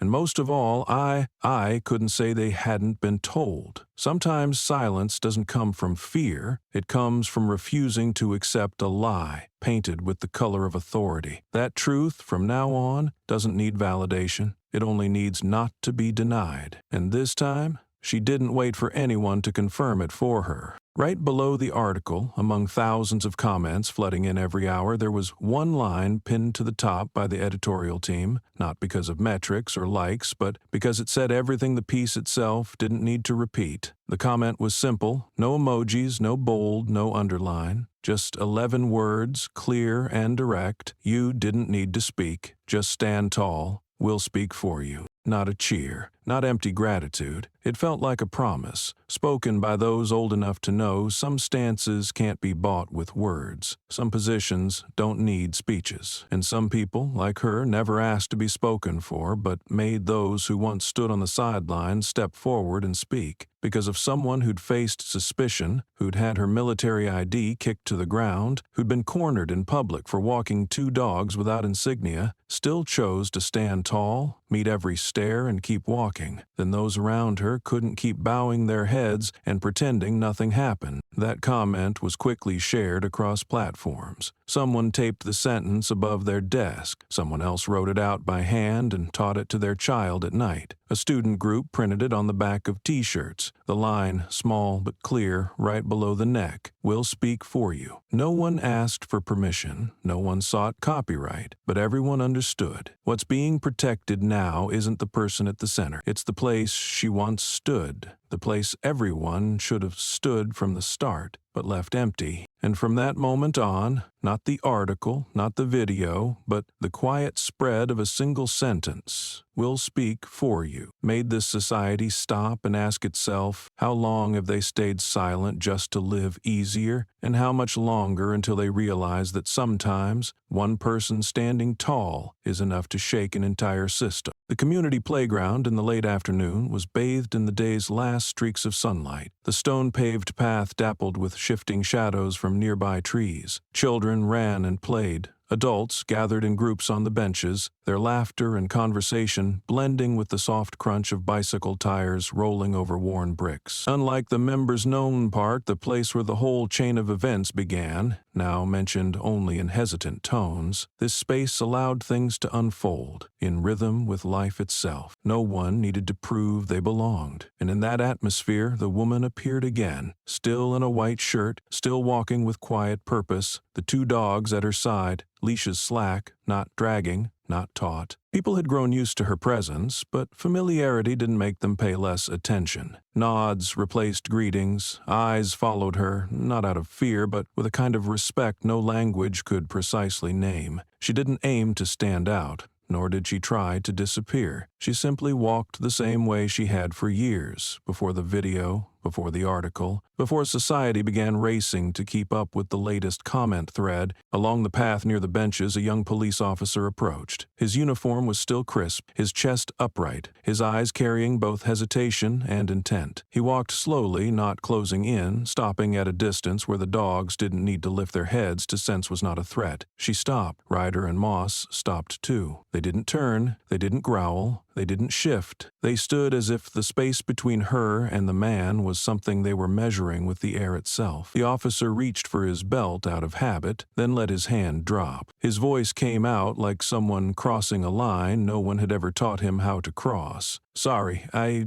saw the video." She nodded. She didn't speak. There was no sarcasm, no retreat, no smile. A nod was enough to signal he didn't need to explain further. He might have rehearsed an apology, maybe a string of "not everyone in the force is like that," but in her silence, everything he had prepared crumbled to dust in his throat. Instead, he lowered his gaze, as if reminded, not by words, but by a presence that didn't advance or retreat, just stayed exactly where it needed to be. A breeze moved through the courtyard, rustling a cluster of nearby leaves. Ryder flicked his ear, and Moss tilted his head slightly, as if already certain no action was required. The officer looked at the dogs, his expression shifting from unease to something close to admiration. He stepped back, voice lower but steadier this time. "I don't know if I could have stood still like that." She still didn't answer, but this time her gaze paused a little longer, not to respond, but to allow that sentence to exist in its full weight without needing her to confirm it. The silence between the two was not tense, nor was it cold. It was the stillness of someone standing before what is right and someone else learning not to deny it anymore. She walked on, the two dogs close behind her like a well-worn orbit. The officer didn't follow. He just stood there, hands in pockets, eyes watching as if seeing for the first time that freedom doesn't need raised fists or shouting to declare itself. It just needs to be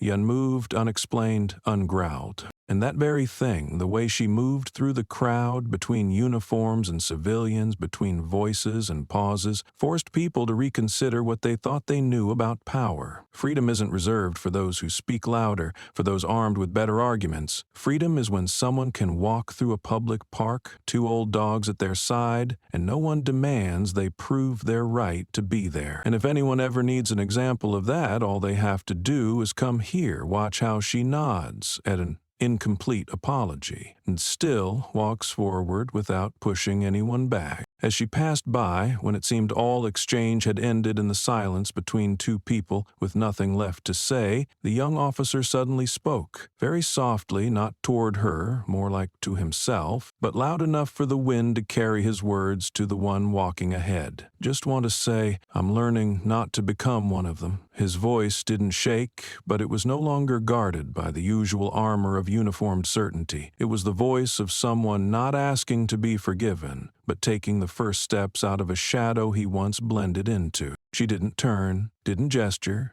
gave no look to suggest acknowledgement or pardon. Her back remained straight, her stride even, her pace unchanged, but as she moved forward, Ryder, the larger dog walking on her left, suddenly paused, turned, and walked toward the young officer who had just whispered. Not in a rush, not cautious, and not with any sign of defense. Just a single lick on the back of a hand resting against his pant leg. No sound, no tug from the leash. A brief, deliberate gesture, like a mark of acceptance, without judgment. The officer didn't pull his hand back. He didn't smile. He stood still, palm trembling slightly from the unexpected warmth, not from a person, but from a creature trained to only respond to what's real. In that moment, no one needed to say more. Ryder turned back, without a cue, jogging quietly to rejoin her, slipping into formation as if he'd never left, and she, as if she'd known it would happen, didn't glance back, didn't slow down. She just kept walking, holding to a rhythm that had made an entire system pause to watch her go. No one who witnessed that moment would ever again ask why she never raised her voice, never lashed out, never retaliated, because they had seen clearly. Some acknowledgments don't come from a system, but from a creature that understands what loyalty looks like without being commanded. And some forgivenesses don't need to be spoken, but are enough to let a person know they've been reminded, gently, so gently, like a lick that leaves no mark, but enough to trace a departure from the old path. That is how an old dog who once stood guard knows. This one is learning, and because of that, may stand, if only for a second. The afternoon passed quietly in an old park, where faded no signs once hung without clear reason,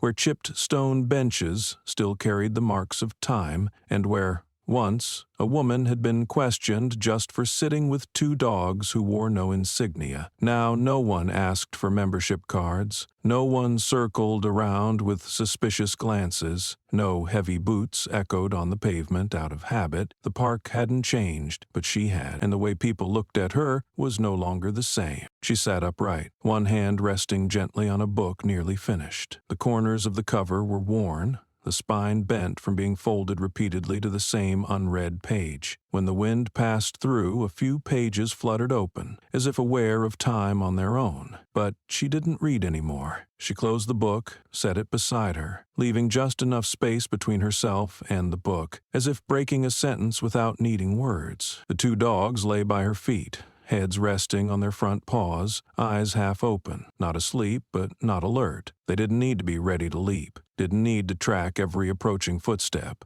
Gone were the invisible tensions that once stretched down their leashes on those older mornings. A boy pedaled past on his bike, stopped, looked at her and the dogs, then smiled. He didn't ask for names, didn't ask for a photo, just a short nod, as if he understood that the person sitting there wasn't a character in a story to be told, but someone who'd always been there, just seen clearly now. An older woman passed by on her walk, slowed her pace, said nothing, and kept going. No one came to make small talk, no one asked questions, and strangely that lack of questioning was the clearest form of respect. Where officers once closed in, where eyes once scanned for reason, now was just a breezy late afternoon, with leaves falling at the right moment, with shadows stretching softly across stone. Ryder and Moss still lay still, no commands needed, no one left to protect and return. She didn't carry banners, didn't carry articles in her pocket, didn't need to explain why she had the right to sit there, because now no one assumed the right to ask. What's right had slowly earned its place through the weight of time, without voting, without crowds, without defense. A police car rolled past the road outside the park, slowly, without a siren, without stopping. The driver glanced in, then looked away, not because he didn't see, but because, for the first time, he knew there was no reason to step out. She didn't need an explanation anymore. And those two dogs were no longer warnings, but quiet extensions of the woman once seen as a threat, just for existing. The sun sank lower, soft gold falling across the bench, along the backs of the two dogs, now slower, but never once retreating. She had no plan to rise quickly, no place to rush to. She sat there like a period at the end of a sentence no one imagined would ever be written. No final crescendo, no formal honor, just an afternoon in an old park, where the person once asked to leave now sat still as if there had never been any noise at all. And that was the real ending to the story,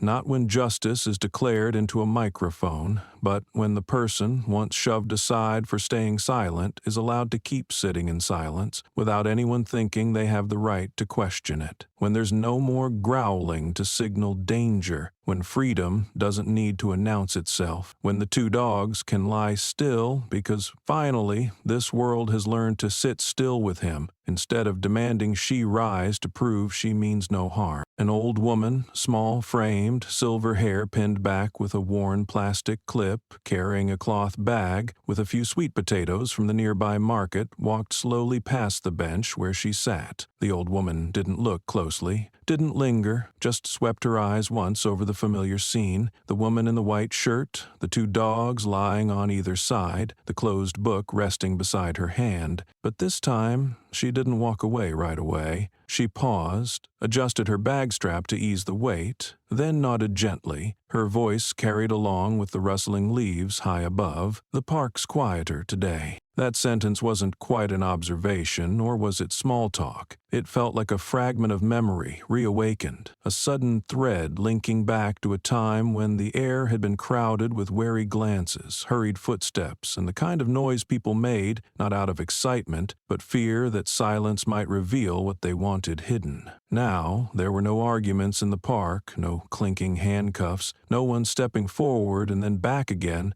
unsure how to ask the right question. She smiled, didn't look up, didn't shift her posture. The smile didn't flash teeth, didn't pose, didn't seek agreement. It came quietly, like she had waited a long time to respond to a simple, deeply true remark. Her voice was soft, low, but firm, because today no one has to prove they're human. It wasn't philosophy, it wasn't reaching for a quote, but the old woman paused for a moment, looked up at her, and nodded again, deeper this time, as if she'd just been handed a piece of understanding she thought she had lost. Then she walked on, unhurried, without looking back, leaving behind a stone bench, 2 dogs, a woman, and an afternoon so quiet that everything felt like it had finally returned to where it was meant to be. There, no one needed to shout to be seen. No one was driven away to make others feel safe. No creature had to stand guard, and no person had to name the blood in their body to earn their place. Freedom, at last, appeared exactly as it truly is, quiet, borderless, without lists of who's allowed, just a place where no one gets pushed out, and that alone is a recognition silent, lasting, and deep enough for a lifetime to hope to touch it, even once. Freedom is a recognition silent, lasting, and deep enough for a lifetime to hope to touch it,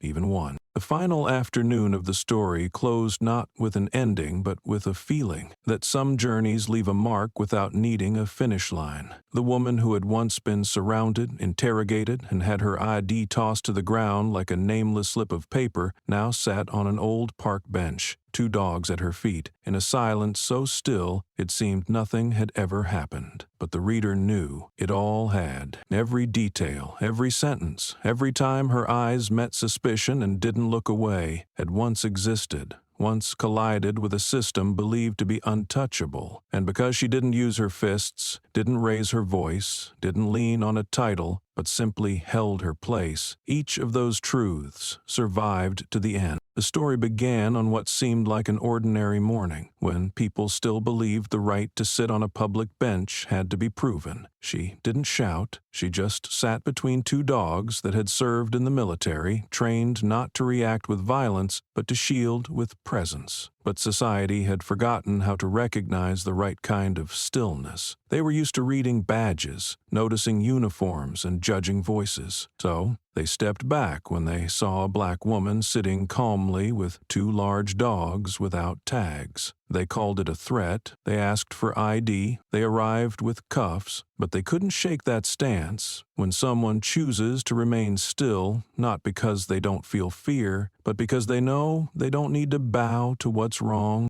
The video of the dog standing between her and the officer didn't spread just because of the soft lick or the crowd's reaction. It became evidence because, for the first time, people saw a voiceless creature behave more decently than those sworn to uphold justice. The dog didn't bark, didn't attack, just blocked. And in that blocking, every system built to control began to shake, not from rage, but because that silence was too clear to ignore. What came after didn't follow the old script. No loud hearing, no dramatic reversal. She didn't enter the meeting room to accuse. She didn't debate on television. She didn't appear with a lawyer. Instead, the community stepped up. A veteran spoke first. Then, those she had trained submitted records, signed names, not for personal credit, but because they had once survived thanks to someone who knew how to stand in when needed. And then, even the children, those too young to know laws or titles, sent thank you notes, not because they knew who she was, but because the dog that once shielded them proved that kindness had come from hands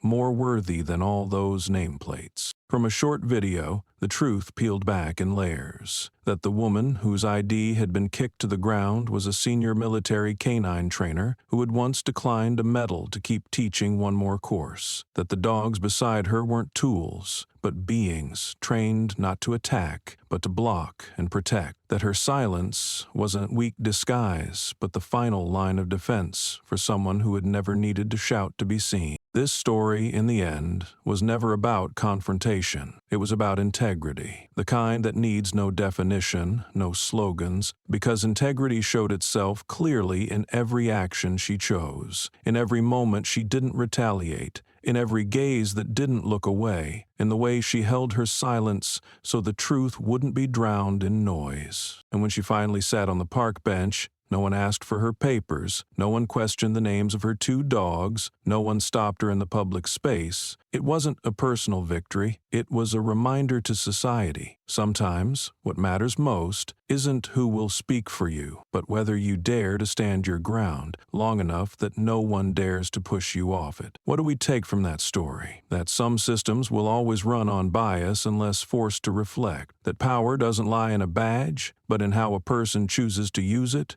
or not. That loyalty doesn't come from giving the right commands, but from others believing you won't walk away when they need you. And that freedom, in the end, isn't the right to shout, it's the right to sit still without being asked to prove you belong. That's a lesson that doesn't need a slogan, doesn't need a promise. It only needs to be told, just like how this story reached its close. Quietly, firmly, and in a way that makes the reader understand that if someone once stood in front of harm for you, whether a person or a dog, then when it's your turn, you don't get to turn away. You don't need to growl. You don't need to explain. You just need to be upright and stay long enough